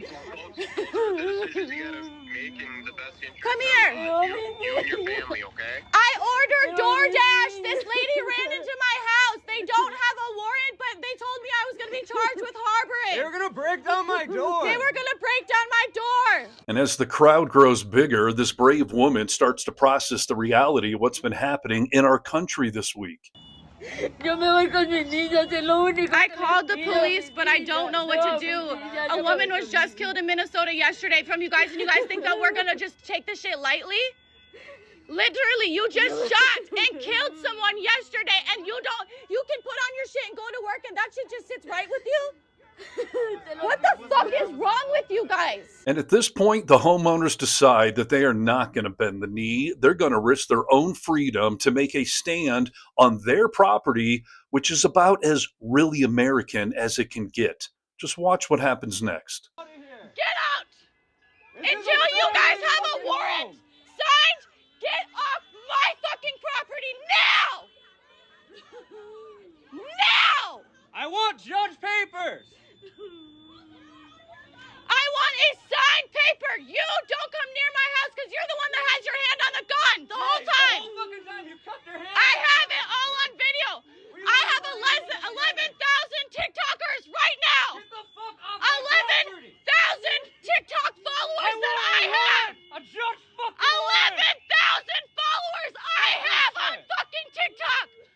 You guys aren't Get wanted the here. fuck off my yard until you have a judge's signature. Off my property.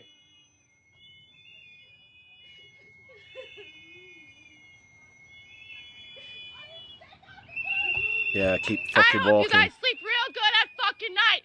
Don't Very ever good. come back to my fucking house. Cause I will sue you. I will sue the fuck out of every one of you. You don't know who the fuck I am, remember that? You don't even deserve a police vest, motherfucker. Where's your badge? You ain't got one? Where's your papers? Where's your badge? You guys are illegal on stolen land! Yeah, I hope you can hear the passion in her voice and all the neighbors blowing whistles as the ICE agents finally realize that this is a losing battle. And despite their threats to go get a warrant, nope, they just tuck tail and run. Get out! Well done. That's how you make it And stand. that is a masterclass in standing your ground and an absolutely pathetic display that the local law enforcement are not here to help us. They're here to help ICE. But it didn't work this time. And by the way, I am not here to offer legal advice on how to handle this kind of situation. This couple easily could have been arrested or shot, another baby orphaned at the hands of ICE. But if we don't call attention to this kind of story, ICE wins regardless, and that is unacceptable. So please, like this video, share it worldwide to show some true American courage, comment below with your thoughts, and get vocal. Yeah, check it out. That's Real American Media, Steve Harness there. Highly recommend going over and checking out the other content. Thanks a lot to Red Mag once again for bringing this one to our attention. That was an incredible display of bravery there. Excuse me, display of bravery. I'm a little hoarse this evening. Like a pony. Okay. Get on to a few more clips now. Because there's been a massive backlash against this in Minnesota, in Minneapolis. We're going to take a look at some examples of that now as the pushback continues. So we've seen a few examples of the horrors. Now let's see the fight against this authoritarianism that's descended upon the states. There's no audio on this first clip, but you can see the numbers there. People showing out en masse, calling for Jonathan Ross and I.C.E. to be arrested and prosecuted. That's the main message, also for them to just get out, just get out of Minneapolis. Even the mayor said it in no uncertain terms. Get the fuck out of Minneapolis. His words, not mine, Mr. Speaker. Incredible numbers there, and some of them gathering outside a hotel where it transpired the stormtroopers were staying. And look at this.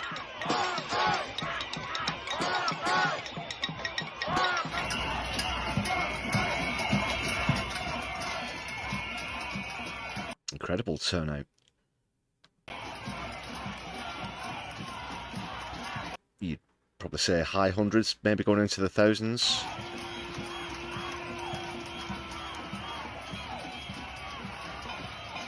That's where they're trying to sleep. Thanks a lot to Breakthrough News as well. Great stuff from them. Let's see that clip again. It's only a short one.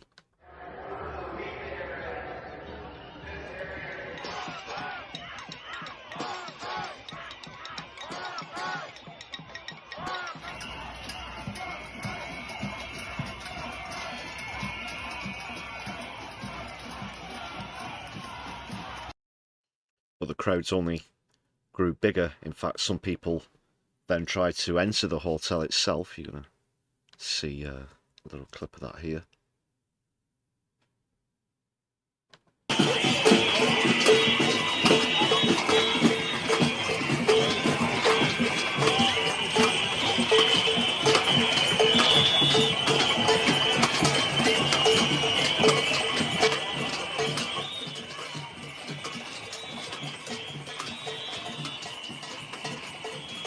window is gonna break. They can bill me.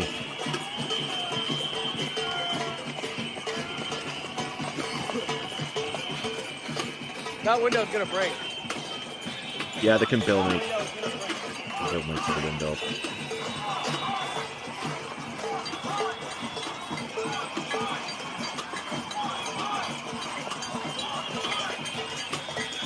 I'm not saying that's me at the window, just to be very clear here. Just in case, you never know, people want to meet at the States, some thousands of miles away from where this took place, and was at the time. The hotel where I.C.E. is staying, or where they think I.C.E. is staying. Nobody will fucking call.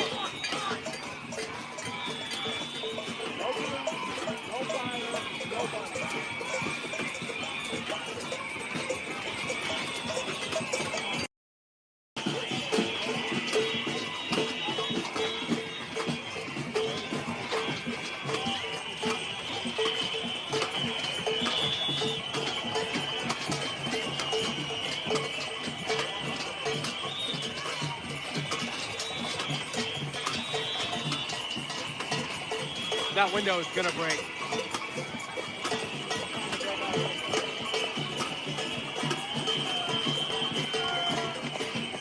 Chinga la amiga! Yeah, Flo. Well spotted there. Great turnout there, look at that, incredible. Rise up, people, rise up. Stand up, speak up, rise up.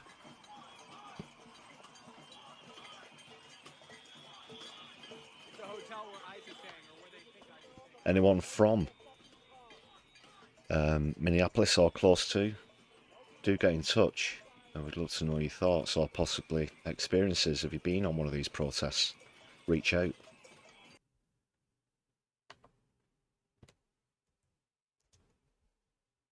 Right.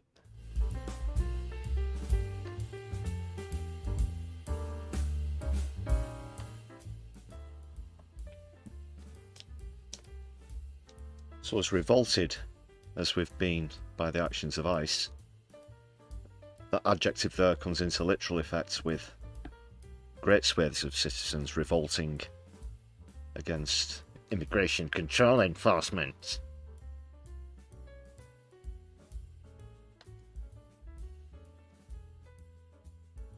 However, there's a small, I repeat, very small minority of the public who appear to support the actions of ICE. But we're going to finish off matters where the I.C.E. are concerned with something a bit more positive. We're going to see one of this minority, yeah, getting caught out. Well, what can you say?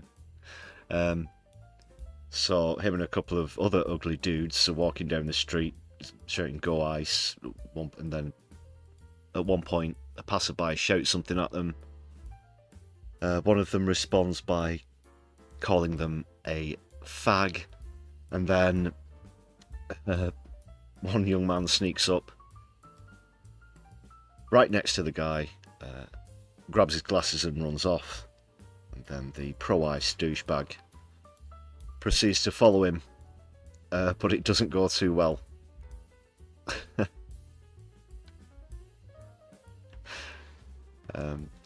So yeah, let's check this one out.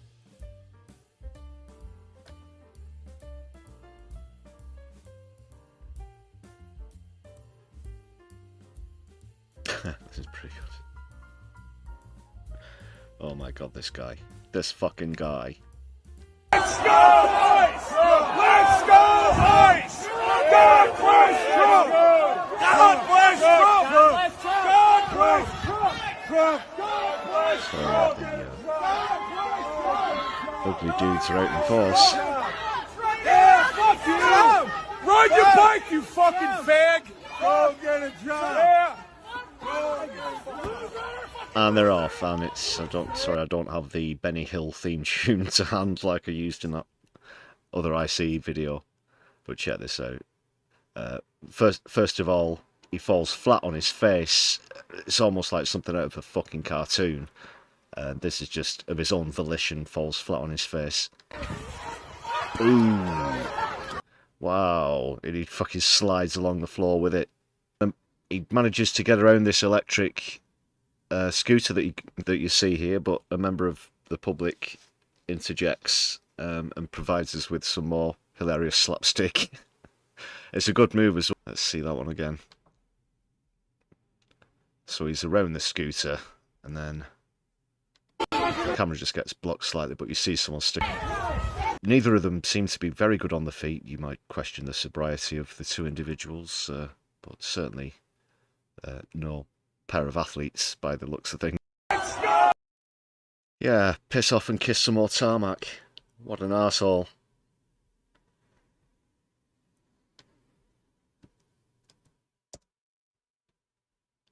The pair of them. What a pair of tits.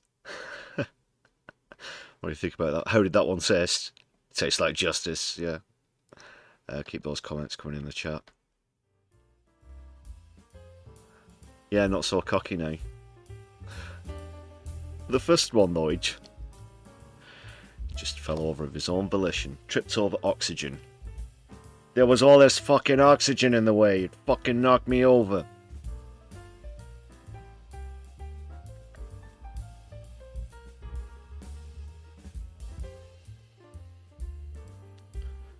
The way they were doing the little walk as well at the start. Like, check me out. I'm Mr. Popular. This is Ugly Guy number 2, by the way. We're both single. But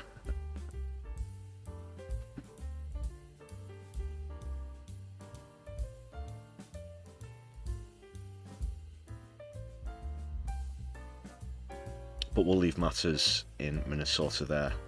And I.C.E. in general. Move on to Venezuela now. And on that point, let's check out the latest in the poll.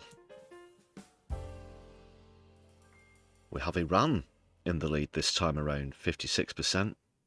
Has it already started whilst we've been on stream? Are you cheating? Cuba in second with 20%. Syria and Venezuela, again, both with 12%. I'll have to check now. Has it happened? Has it begun? Has it already begun?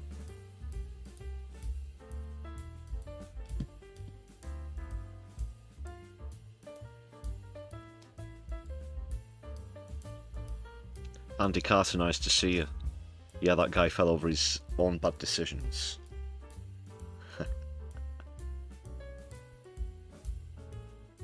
So Iran in the lead. But on to Venezuela now. There was a hands-off Venezuela demonstration in London over the weekend. And we're going to hear from Lindsay German here. She's the head of the Stop the War Coalition. But I thought this was a particularly great oration that she gave here. Mentioning a few other things as well as Venezuela. Thank you very much. Thanks everybody for coming here today. In the last week alone, Donald Trump has exercised regime change in Venezuela. He has bombed Venezuela. He has executed the brazen theft of millions of barrels of oil from Venezuela.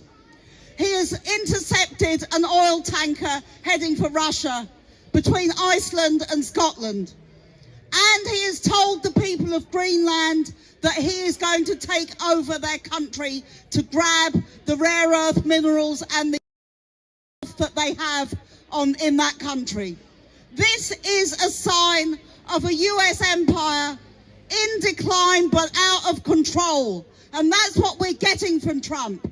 His restatement of the Monroe Doctrine says very clearly the US will do what it wants in Latin America. It's already threatened not just Venezuela, but Cuba, Mexico, a whole range of countries. And we should be very aware of what is going on here. And Keir Starmer, our Prime Minister, who has been so appalling on so many questions, not least on this question, where he claims he doesn't know the facts about what went on last weekend. Everybody in the world, a child of 5, knows the... Yeah, I can imagine the uproar hypothetically Well, you see it in movies sometimes, I guess. But whatever, let's say hypothetically, if Keir Starmer himself was rendered by whatever individual or agency, whatever. But can you imagine the uproar from the media over here? Just pretending not to know that that action is illegal because you've not been told what to think by the pumpkin spice Palpatine yet. Shameful. Facts about what went on last weekend. What he's saying is he will not condemn Trump. He will not criticise Trump because he is appeasing Trump. This was in London. This was Downing Street in London, I believe, over the weekend. Or it might have been on Friday, actually. But very recently. As are the other European leaders. They don't like him, but they're frightened of him. And this is what they are continuing to do. And British imperialism's interests lie with the United States. They certainly do. And good point in the chat from Shouty Bloke. Good to see you on the chat as well. We've seen this in history so many times. Empire after empire. British, Roman, Ottoman, Macedonian, Mongolian. Name them all, but they always end in one way, and we see in history repeat. Imperial decline, things will get a whole lot worse for the people who live there. Great to see you on stream tonight, Shouty Bloke. Just a reminder to people watching, Shouty Bloke has no choice but to post in caps, so don't diss, don't bitch. That's why they do it. That's why they want to support Trump, even though they do not agree with his policies. And we're here today to say that the British government and the British people, who, by the way, in their majority oppose what happened to Maduro last week, and Maduro should be freed instantly and allowed back to Venezuela. Another point I want to make is there's absolutely no way that the USA can economically afford all of these foreign wars at the same time. Was he going to attack Venezuela, Cuba, Iran, Syria, Greenland, wherever? It's just, financially on the knees. And that's a pure desperation. And you can check every tick box for where imperial collapse is concerned. It fits every single one that we've seen throughout history. I won't go through a sort of hour-long lecture of the full details of all that sort of thing. But the British people get nothing from this alliance with the United States. People talk about who is a threat to peace. The biggest threat to peace in the world today is Donald Trump and the United States of America. There is no one else that comes close. So we have to talk about our government breaking with Trump over foreign policy, over domestic issues. And let's look at what Trump is doing. He's not just attacking people in Latin America, attacking people in Greenland, threatening to bomb Iran and all the other things that he is doing. He is also attacking his own people. These ICE raids that are carried out are aimed very largely at people from Latin America, migrants who go to the United States to work and to contribute to the economy. The shooting this week of a woman activist who was shot in cold blood for trying to defend those migrants tells you exactly what Trump is about. And Keir Starmer has a choice. Either you support these far-right policies with the growth of these right-wing militias, with the growth of far-right and extremist views, or you stand against them. We know where Starmer is. He's refused to stand against them. And therefore, we also have to say, Starmer should go. He's doing absolutely no use here at all. And if we have a Labour government, it surely should be a Labour government that stands up for working people rather than standing up for the imperialists and the rich and the powerful. One final point I'd like to make. When you see what is going on in the world, it is extremely frightening. We are entering a new era of more wars, of more destruction, of more imperialism. This is what we're facing. And when you see this, it's frightening. It's frightening to all of us as individuals. So what we should be saying here today Not that we rely on our government or rely on any other government to bring about these changes. If we want changes against imperialism, if we want peace, not war, the truth is we have to rely on ourselves. We have to rely on the movement, and that is why Stop the War Coalition, Venezuela Solidarity, CND, the other organisations that have built this are so important. And it's so important that when we talk about this, keep a date in your diary, June the 20th, we have an international peace conference here in Westminster. People from around the world will be at that conference, and that will be the start of us beginning to organise and fight back.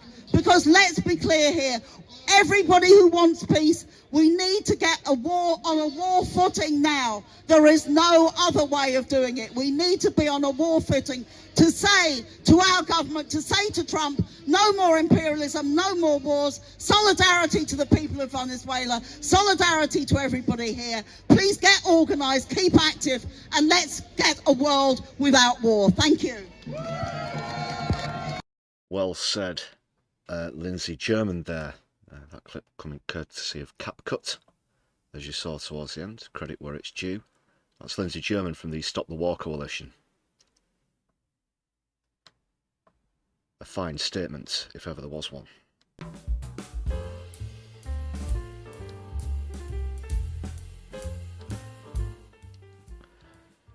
And scary times, and like she said, these are the things that we who protest have to prepare ourselves for. The way things are heading, it certainly looks as though, should things escalate internationally, we'd be firmly allied with Trump and the United States, thanks to Keir Starmer.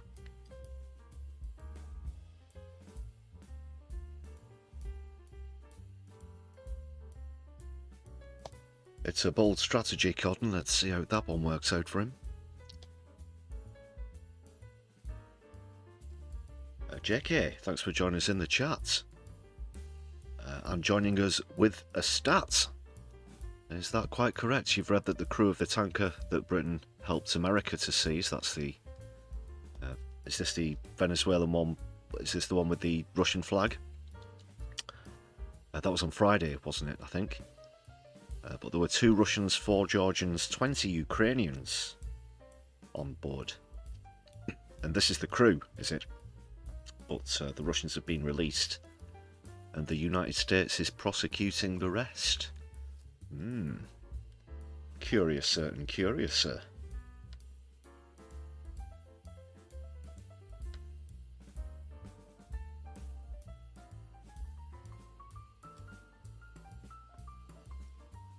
Yeah, but we went from literally... Oh, of course, we had no involvement with the kidnapping of... Oh, sorry, the capture of President Maduro. But we were involved with this seizure, which would have taken months of planning.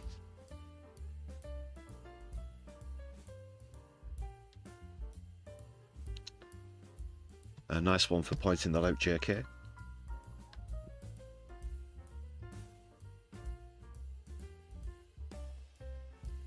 Yeah, it's pathetic from Starmer, isn't it? Oh, God.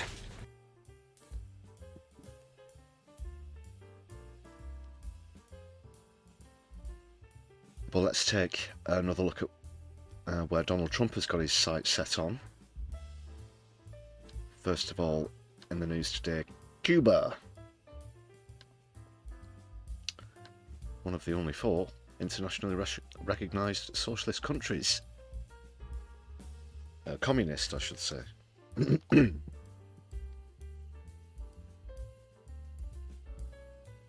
But Trump has made an ultimatum to make a deal before it's too late, whatever that means. Of course, Cuba has been suffering under US sanctions since the late 1950s,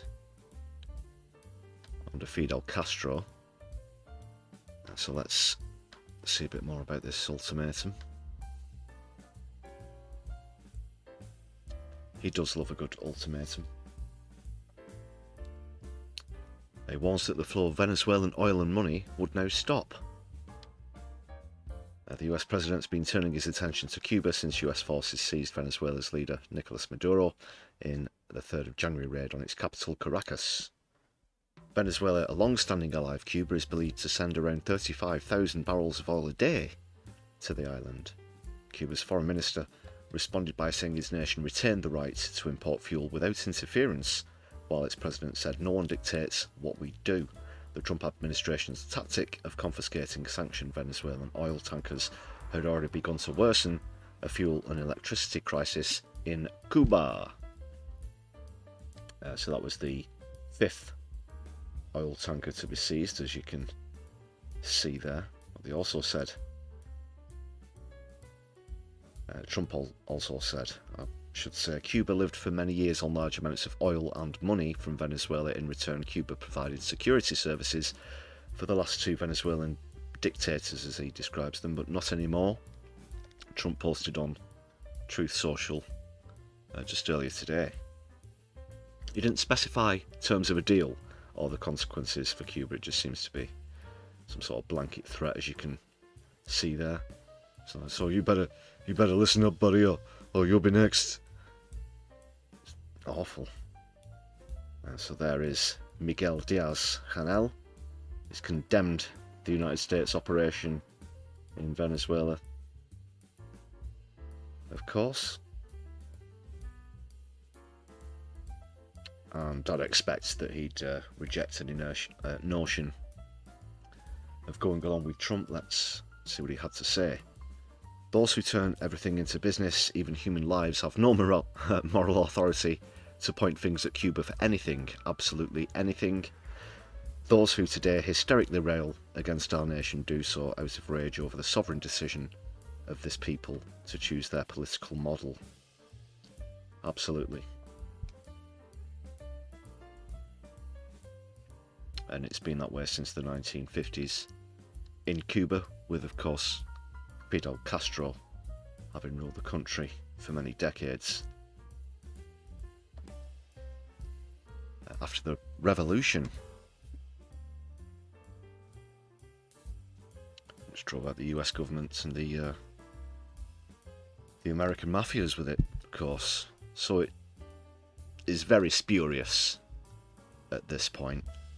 He's not really put any deal on the table or specified what any, air quotes, consequences might be.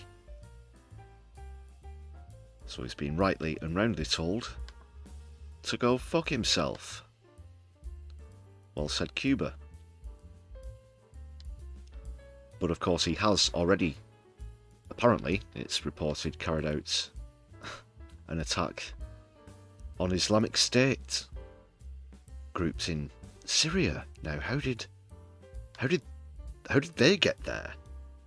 Very curious set of circumstances, isn't it?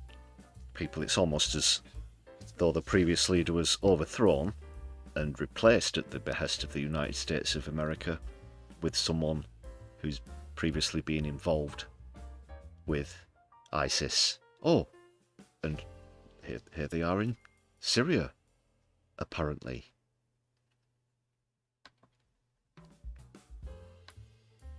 Let's see what's happening. It says the US and its partner forces have carried out large-scale attacks, strikes I should say, against an IS group in Syria. That's according to US Central Command, CENTCOM, have announced. Trump directed strikes on Saturday, which are part of Operation Hawkeye Strike. Do they sometimes link up with Delta Force? Don't know. CENTCOM, Operation Hawkeye Strike, Delta Force. That's in retaliation to the attack on US forces on the 13th of December. How did that happen? So you install ISIS and then you get ISIS. The United States fired more than 90 precision munitions, it says, at 35 targets that involved more than 20 aircraft. For anyone who's interested, the aircraft involved were F 15Es, A-10s, AC-130Js and MQ-9s, as well as Jordanian F-16s. Pete Hegseth, Defence Secretary, said we will never forget and never relent. But he also said this is not the beginning of a war, it's a declaration of vengeance. Well, that's not always necessarily so for you to decide, Pete. You never know when someone might, it wouldn't be unprecedented in history if a country declared war on another country after they'd been fired upon. But he thinks it's an exercise in seeing what they can do without retaliation.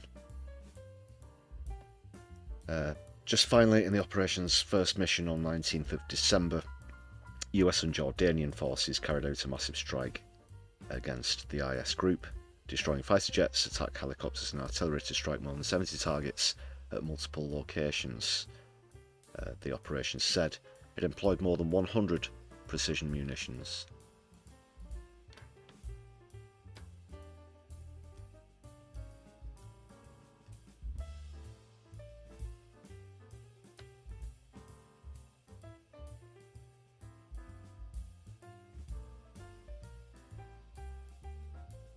What can you say?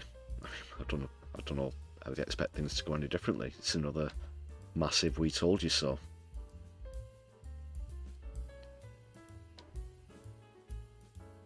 Not that I'm a big fan of Assad or anything, don't get me wrong.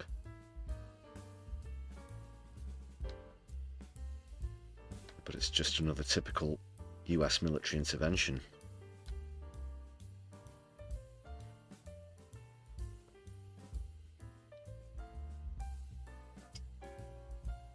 So on to the next potential target. At the moment, 56% of you think that Trump will attack Iran next. Let's see what's happening.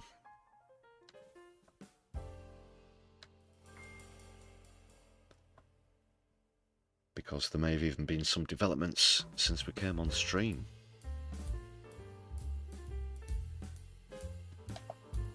Just get this one point.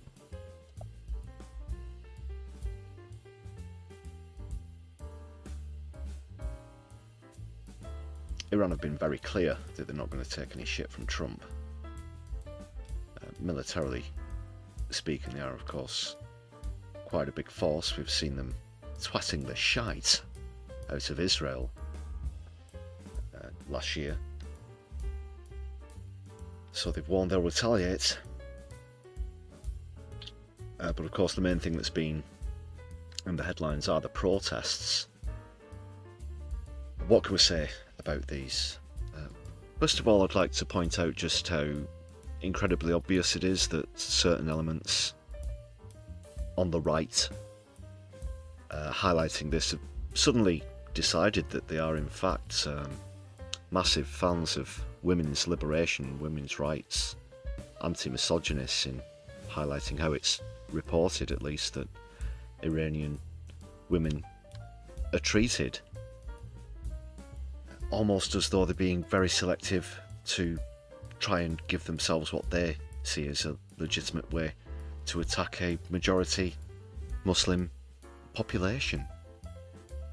With them, of course, not previously giving a fig, for example, of the kind of weighty statistics that we've seen in Palestine, where 50% of the casualties have been women and children. I'd like us all to bear that in mind as we go through this article and discuss the topic further, because you've got to say a lot of this has Trump and Netanyahu's fingerprints all over it. We'll get on to what Netanyahu had to say himself in a little bit, but of course there have been massive protests in Iran, there have been arrests, and unfortunately there have been casualties.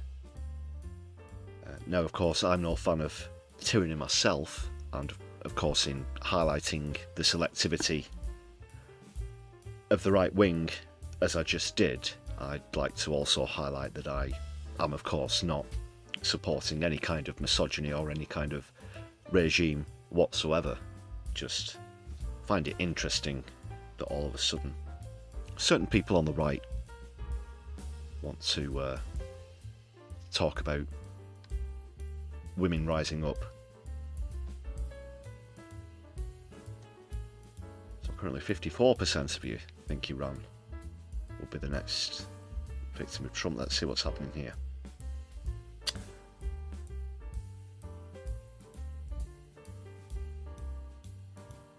They've warned, as I said, they'll retaliate if attacked by the US. Activists report hundreds of protesters have now been killed in an escalating government crackdown. Things here are very, very bad, a source in Tehran said earlier today. A lot of our friends have been killed. They were firing live rounds. It's like a war zone. The streets are full of blood and they're taking away bodies in trucks. Now, Trump, of course, has condemned this whilst ignoring what I.C.E. have done. Of course, I'm sure Keir Starmer will condemn this without condemning those actions as well. It's just double standards, hypocrisy all over the place here, and that's even before we get into it. So according to the BBC, 180 body bags were shown in footage taken near Tehran. That's according to US-based human rights activist news agency, who said they verified the deaths of nearly 500 protesters and about 50 personnel nationwide. That's pretty horrific, people, whichever way you slice it. Over 10,500 people have been detained over the fortnights of unrest, the agency also says. And the US have threatened to strike Iran over the killing of protesters. Oh yeah, Trump really cares about protesters so much, the same way as all of a sudden a bunch of racists now care about women's rights. But he has threatened strikes nonetheless and said they stand ready to help. He didn't elaborate on what they were considering, again very spurious, but he's briefed on options for military strikes.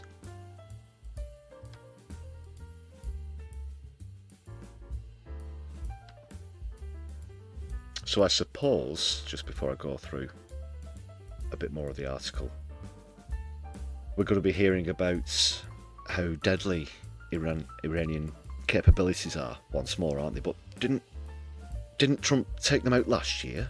Isn't that what happened? I'm sure he said that he devastated their capabilities for some considerable time to come. Years, decades, I think he said.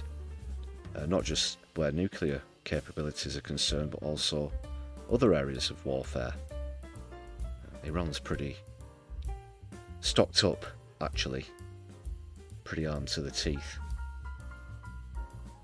That's the reality of the situation, at least, but I'm pretty certain that we'll be hearing the same things that we did prior to those attacks last year. Anyway, let's crack on through the article.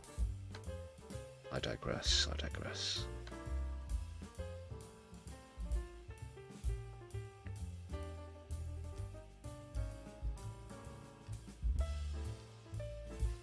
The protests are over soaring inflation. I believe some prices went up by more than a third overnight. Calling for an end to clerical rule of Iran's supreme leader, that's Ayatollah Ali Khamenei. So the Attorney General has said anybody protesting will be considered an enemy of God. That's an offence that carries the death penalty in Iran, while Khamenei has dismissed demonstrators as a bunch of vandals seeking to please Trump. Well, Trump's certainly trying to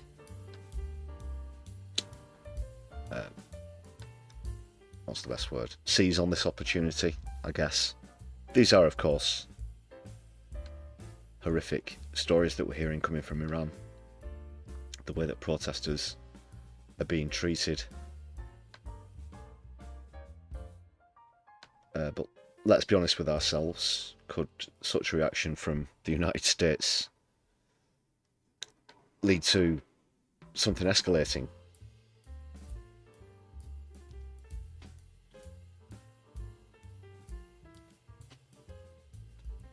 Are we talking WW3 over this? Is what I'm sort of buttering you up for. What do you think, people?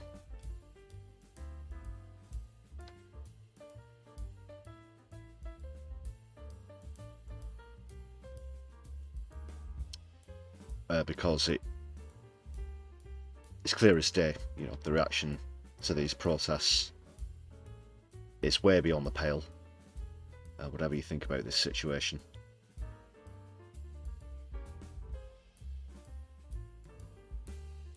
But the president, of course, they have the Ayatollah as well as the president, has blamed the United States and Israel for the unrest. They say they've trained certain individuals inside the country and abroad, brought terrorists into the country from outside, set mosques on fire and attacked markets and guilds in Rasht, setting the bazaar ablaze, and said, without proving evidence or providing evidence, it says. But footage authenticated by BBC Persian and BBC Verify confirms that Iran's security officers have been shooting at gatherings of protesters in several areas, including Tehran, West Kermanshah province and southern Bashir region.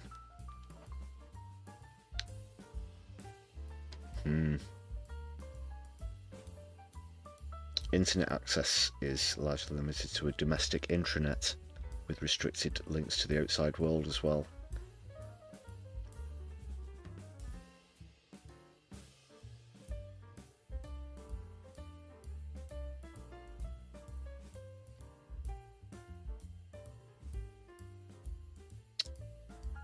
This is terrible, but the article just concludes by reminding us that these are the most widespread since an uprising in 22, which was sparked by the death in custody of Mahsa Amini, a young Kurdish woman who was detained by morality police for allegedly not wearing her hijab properly.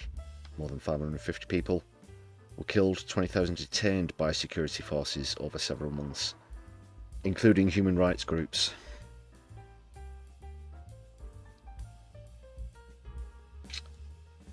Still on 54% here in the poll.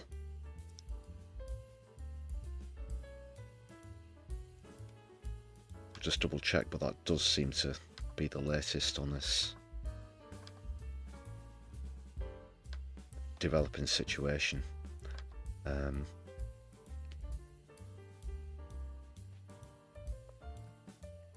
Yeah, that looks as though we're up to speed.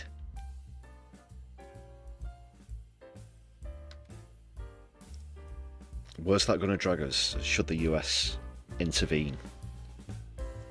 Keep your thoughts coming in the chat, people.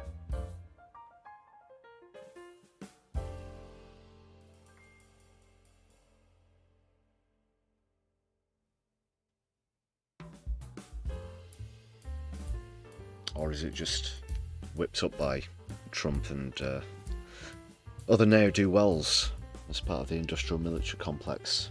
There's so many angles you've got to look at with this kind of thing.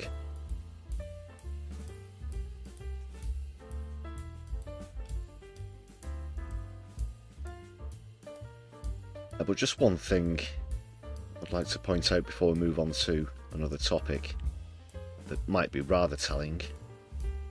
There was apparently a pro-Iranian demonstration in London as well, but I'll just pause that there, turn this down. Look who's right at the front, and proportionally, look how many Israel flags are down there, right in the midst of things, which is quite strange, isn't it? Israel supporting Iran. They're supposed to be sworn enemies, are they not? So what's going on here? Unless Iran are trying to construct some sort of uprising in Iran. I mean, I'm just spitballing here, people. You see what I'm getting at? Because that happened last time around. He does that a lot. That's one of the tactics whenever he attacks Lebanon, Iran, Iraq, Syria. He urges the people to overthrow the government. Is that what they're going for here? Is that why you've seen so many Israel flags in and amongst Iranian supporters.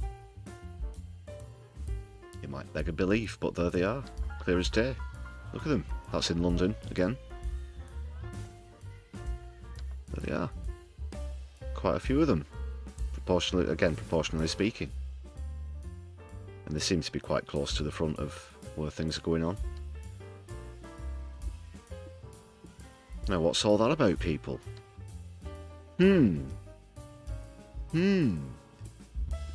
That's not going to lead into a full My Left Private Eye investigation on this stream.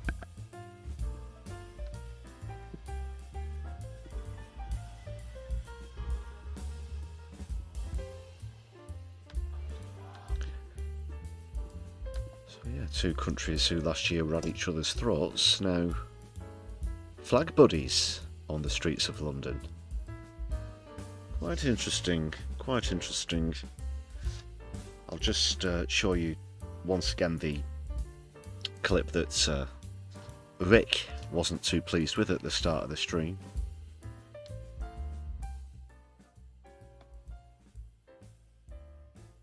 This, of course, coming from Benjamin Netanyahu, means it will make about as much sense as the ramblings of a drugged horse, but here we are for what it's worth.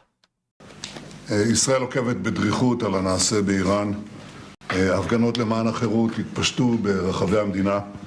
העם בישראל, העולם כולו, משתאה מול הגבורה האדירה של אזרחי איראן. ישראל תומכת במאבקם לחופש ומגנה בתקיפות את מעשה הטבח ההמוני באזרחים חפים מפשע.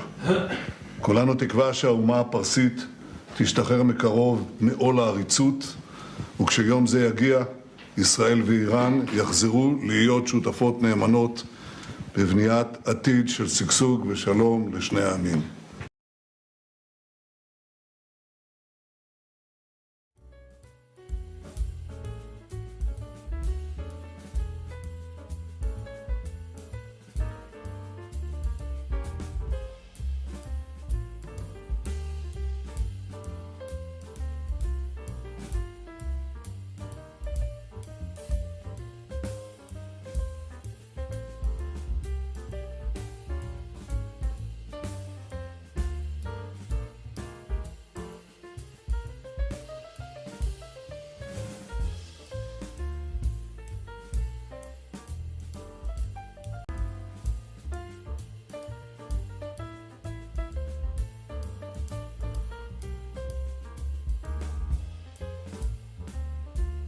Had a bit of a minor microphone malfunction there.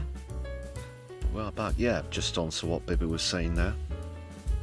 Pretty ludicrous stuff, yeah.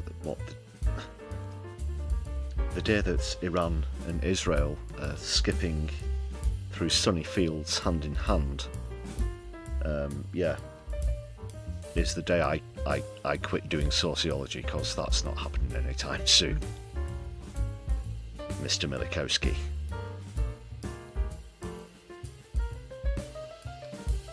What's he on? Like, seriously, what is Netanyahu on? It's nuts.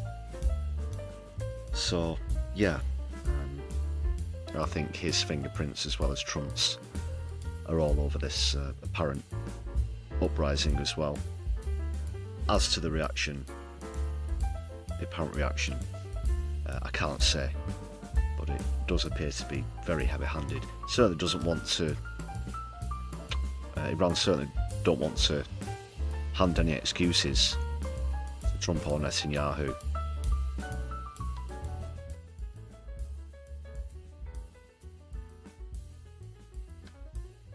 Well, let's see how that develops. At the moment, they are still the favourite in the poll for where Trump will attack next.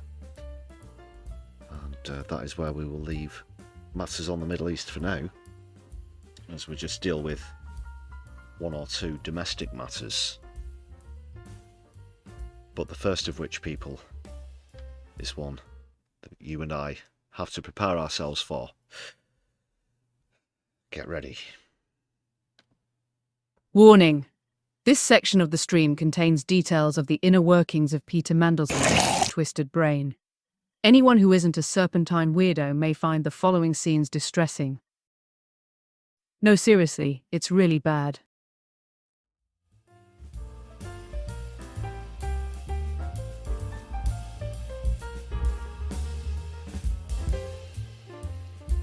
You've been warned, people. The following section of the live stream contains references to Peter Mandel. And he's been in an interview with Kussenberg. I should say, if you do want to check out a full analysis of that interview, as always, check out No Justice and Kevin Logan, who do a solid analysis of that, usually on Sundays. But we're just going to take a quick look through the article here, in the aftermath, or a couple of articles I should say, pertaining to Mandy, who still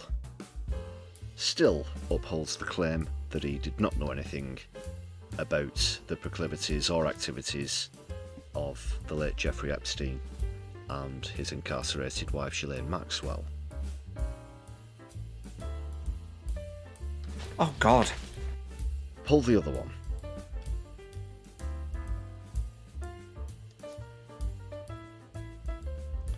Yeah, and Starmer's defended him the whole way.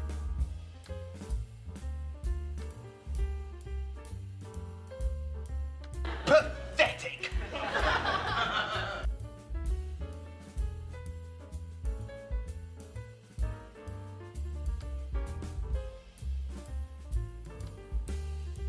But it's crunch time for Mandy. This is the response to that interview, or an analysis from the BBC itself.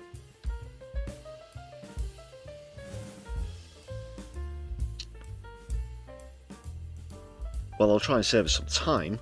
The long and short of it, people, essentially Mandy's excuse is he didn't know that who he's described as his best friend, he didn't know that he was a non-C sex trafficker because he only ever hooked him up with boys. What? So he never saw anything going on with girls, didn't even know about it, but of course it's alleged that Peter Mandelson procured solicitation of a minor from Jeffrey Epstein, again allegedly, to highlight for legal reasons, and only for legal reasons.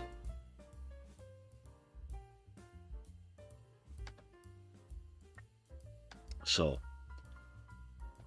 he's declined to apologise to Epstein's victims for maintaining his friendship with the American because he says he wasn't knowledgeable of what he was doing.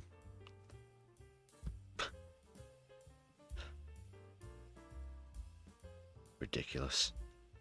In his first interview since being sacked as UK ambassador to the United States over links to Epstein, he told the BBC he thought he'd been kept separate from the sexual side of the late financier's life because he was gay. He was fired after emails emerged showing supportive messages and weird fucking pictures. You should say they were BBC.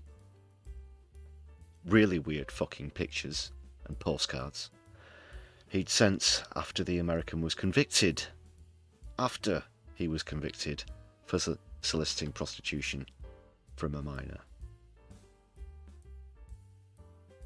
He said he'd always stand by him. Those were the words that he actually used. I don't see them in the article here. But let's see what else this piece of shit, this slimy serpentine prick had to say for himself.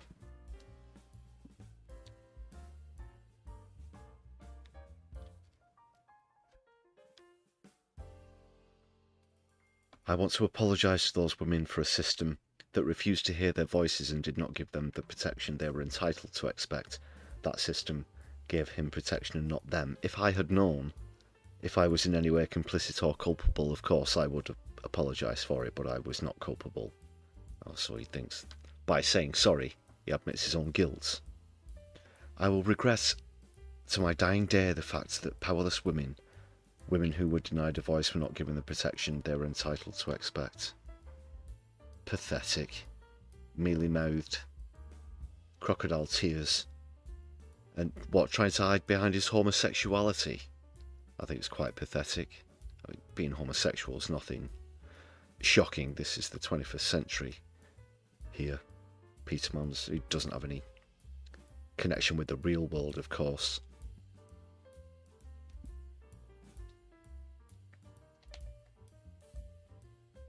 And I think that's a very sorry excuse to say that just because he's homosexual, that he was kept separate from all of that. But no, I won't go through that full timeline. All you have to know is that even after the conviction, he stood by him. Didn't question him, oh, surely, oh, what's going on? Why are people saying this? Why are all these victims saying this? He's just so abhorrent. And he needs to be out of the House of Lords. We'll get on to that in a moment.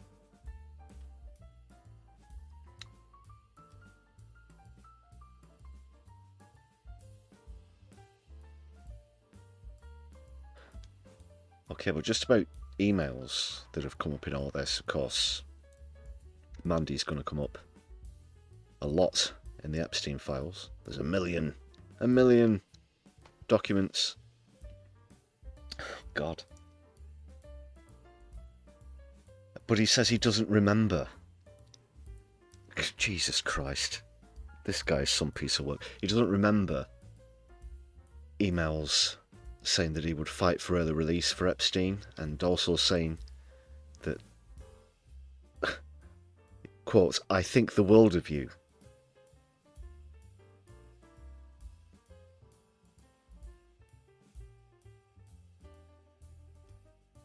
I didn't remember sending them. They no longer existed on my server, he said. But he said he understood why he'd been sacked. Jesus Christ, man. And this guy thinks he's an expert with, PR and spin and this kind of thing. He just doesn't live on this planet. Just absolutely revile this pathetic individual with so much hatred. It's awful. Awful.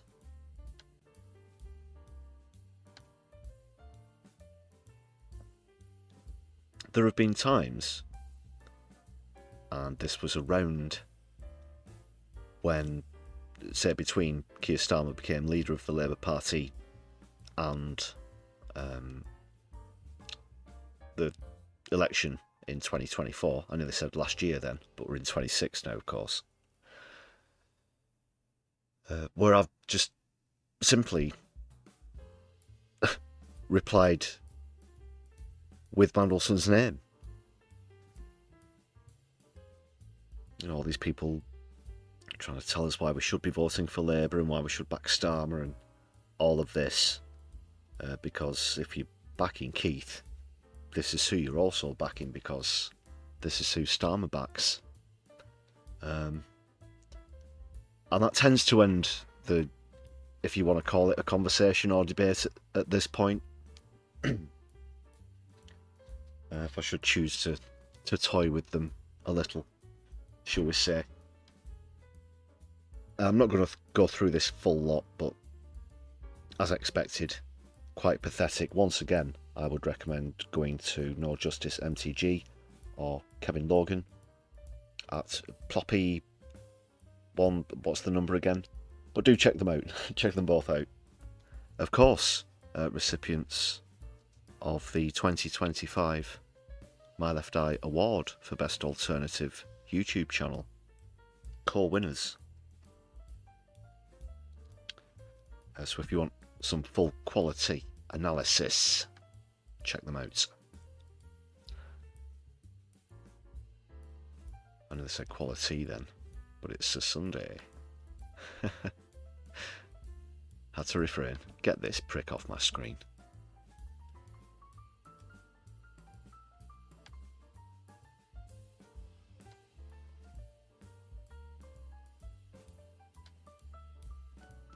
No love for Peter Mandel whatsoever.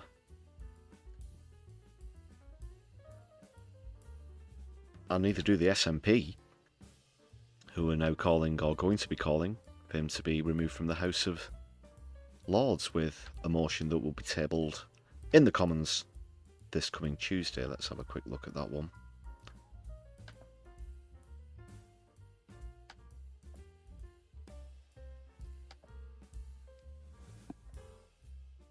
¿Qué pasa?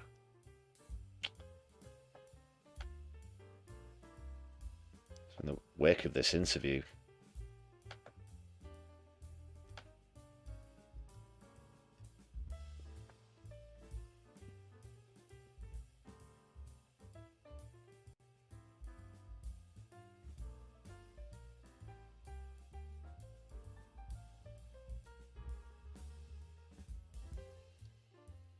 I'm just skipping through anything I might have already mentioned in the last article. Don't want to repeat myself. So the SNP will present a bill on Tuesday to strip Mandy of his peerage. He was ennobled in 2008.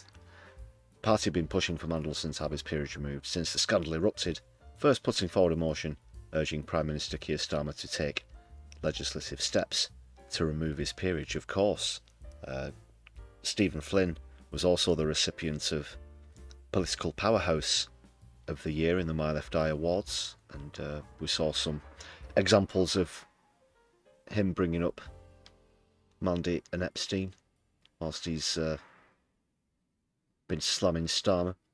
So this hasn't been addressed by the Prime Minister yet, and Mandelson's retained his title.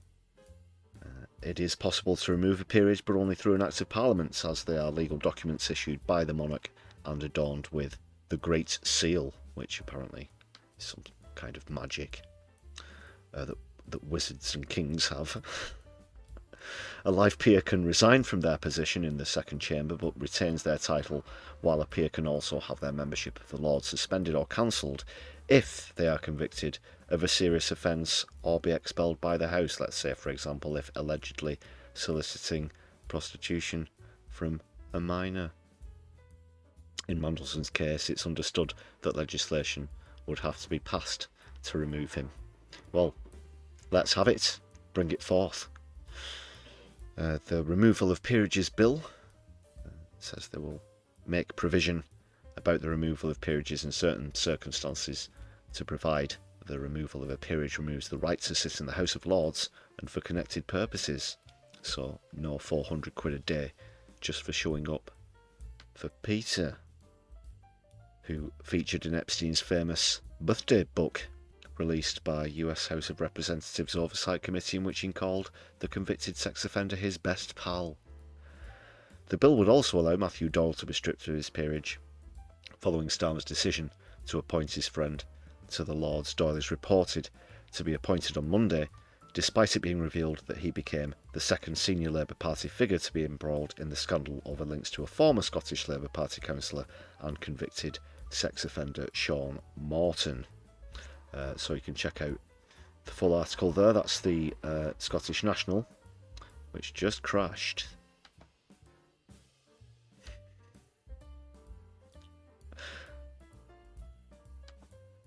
Just in time, just got the article in time.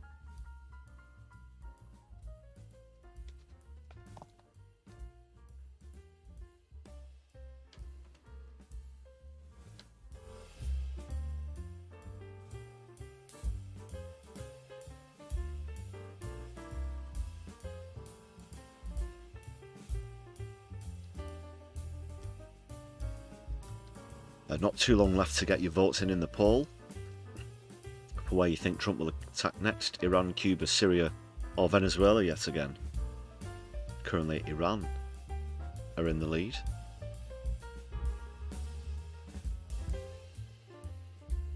Mobius, your subscription suddenly expired mid-stream. What are the odds? Well, that must mean that you became or were gifted a member this time 28 days ago. Please do renew. Goes a great way to what's the words I'm looking for? expand the community on the channel. And he's back. So that doesn't require an adjustment because it was very quickly out and back in from Mo. Thanks a lot, do appreciate that. That's how you do it, people. An immediate renewal of subscription helps the channel grow. Let's spread the solidarity, not just around the UK, but around the wider world. Speaking of which, just a reminder, might be speaking to another channel about a possible collaboration. Coming up soon, more details to be revealed, I won't say. Whom? Because I like to tease.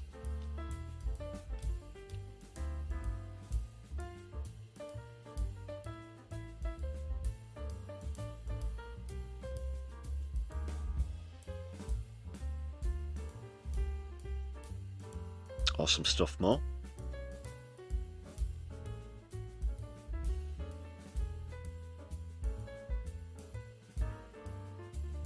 Just checking out what else is going on in the charts.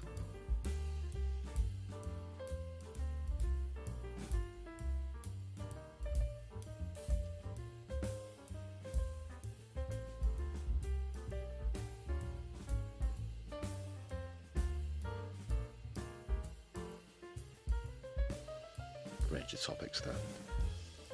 Okay, people, I'm going to start to prepare a raid. Before I close the poll, final tentative moments.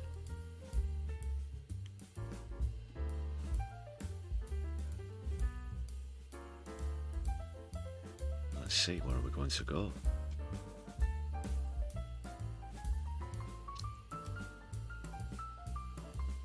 It can often be a famine or a feast on Sundays.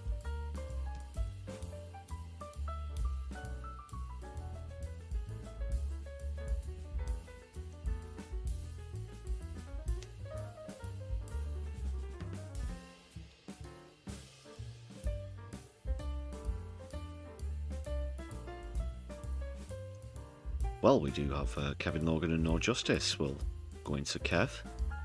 It looks as though they're getting into the aforementioned Kossenberg analysis. Excellently timed, if I do say so myself. Yes, we'll be popping across there momentarily.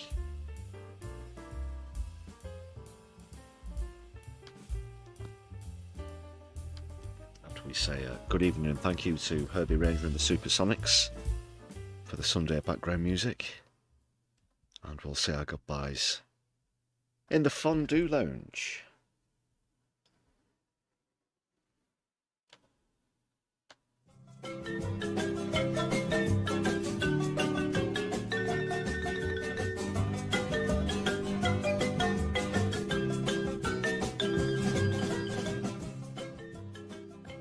Alright people, thanks for joining us once again this Socialist Sunday on the Sunday Livestream. We'll be back throughout next week with the Brews at 10 livestream, so please do join me there, as well as checking out our recent content and sharing across your social media. Give us a follow at My Left Eye UK. Whilst you're there, shout out again to everybody who's joined us this evening. I'll see you over with Kevin Logan, but all that remains is for me to say very good evening to you all. Power to the people, free Palestine, Lebanon, Sudan, and wherever Trump attacks next. And the Filton 24, of course. The list, unfortunately, is ever growing.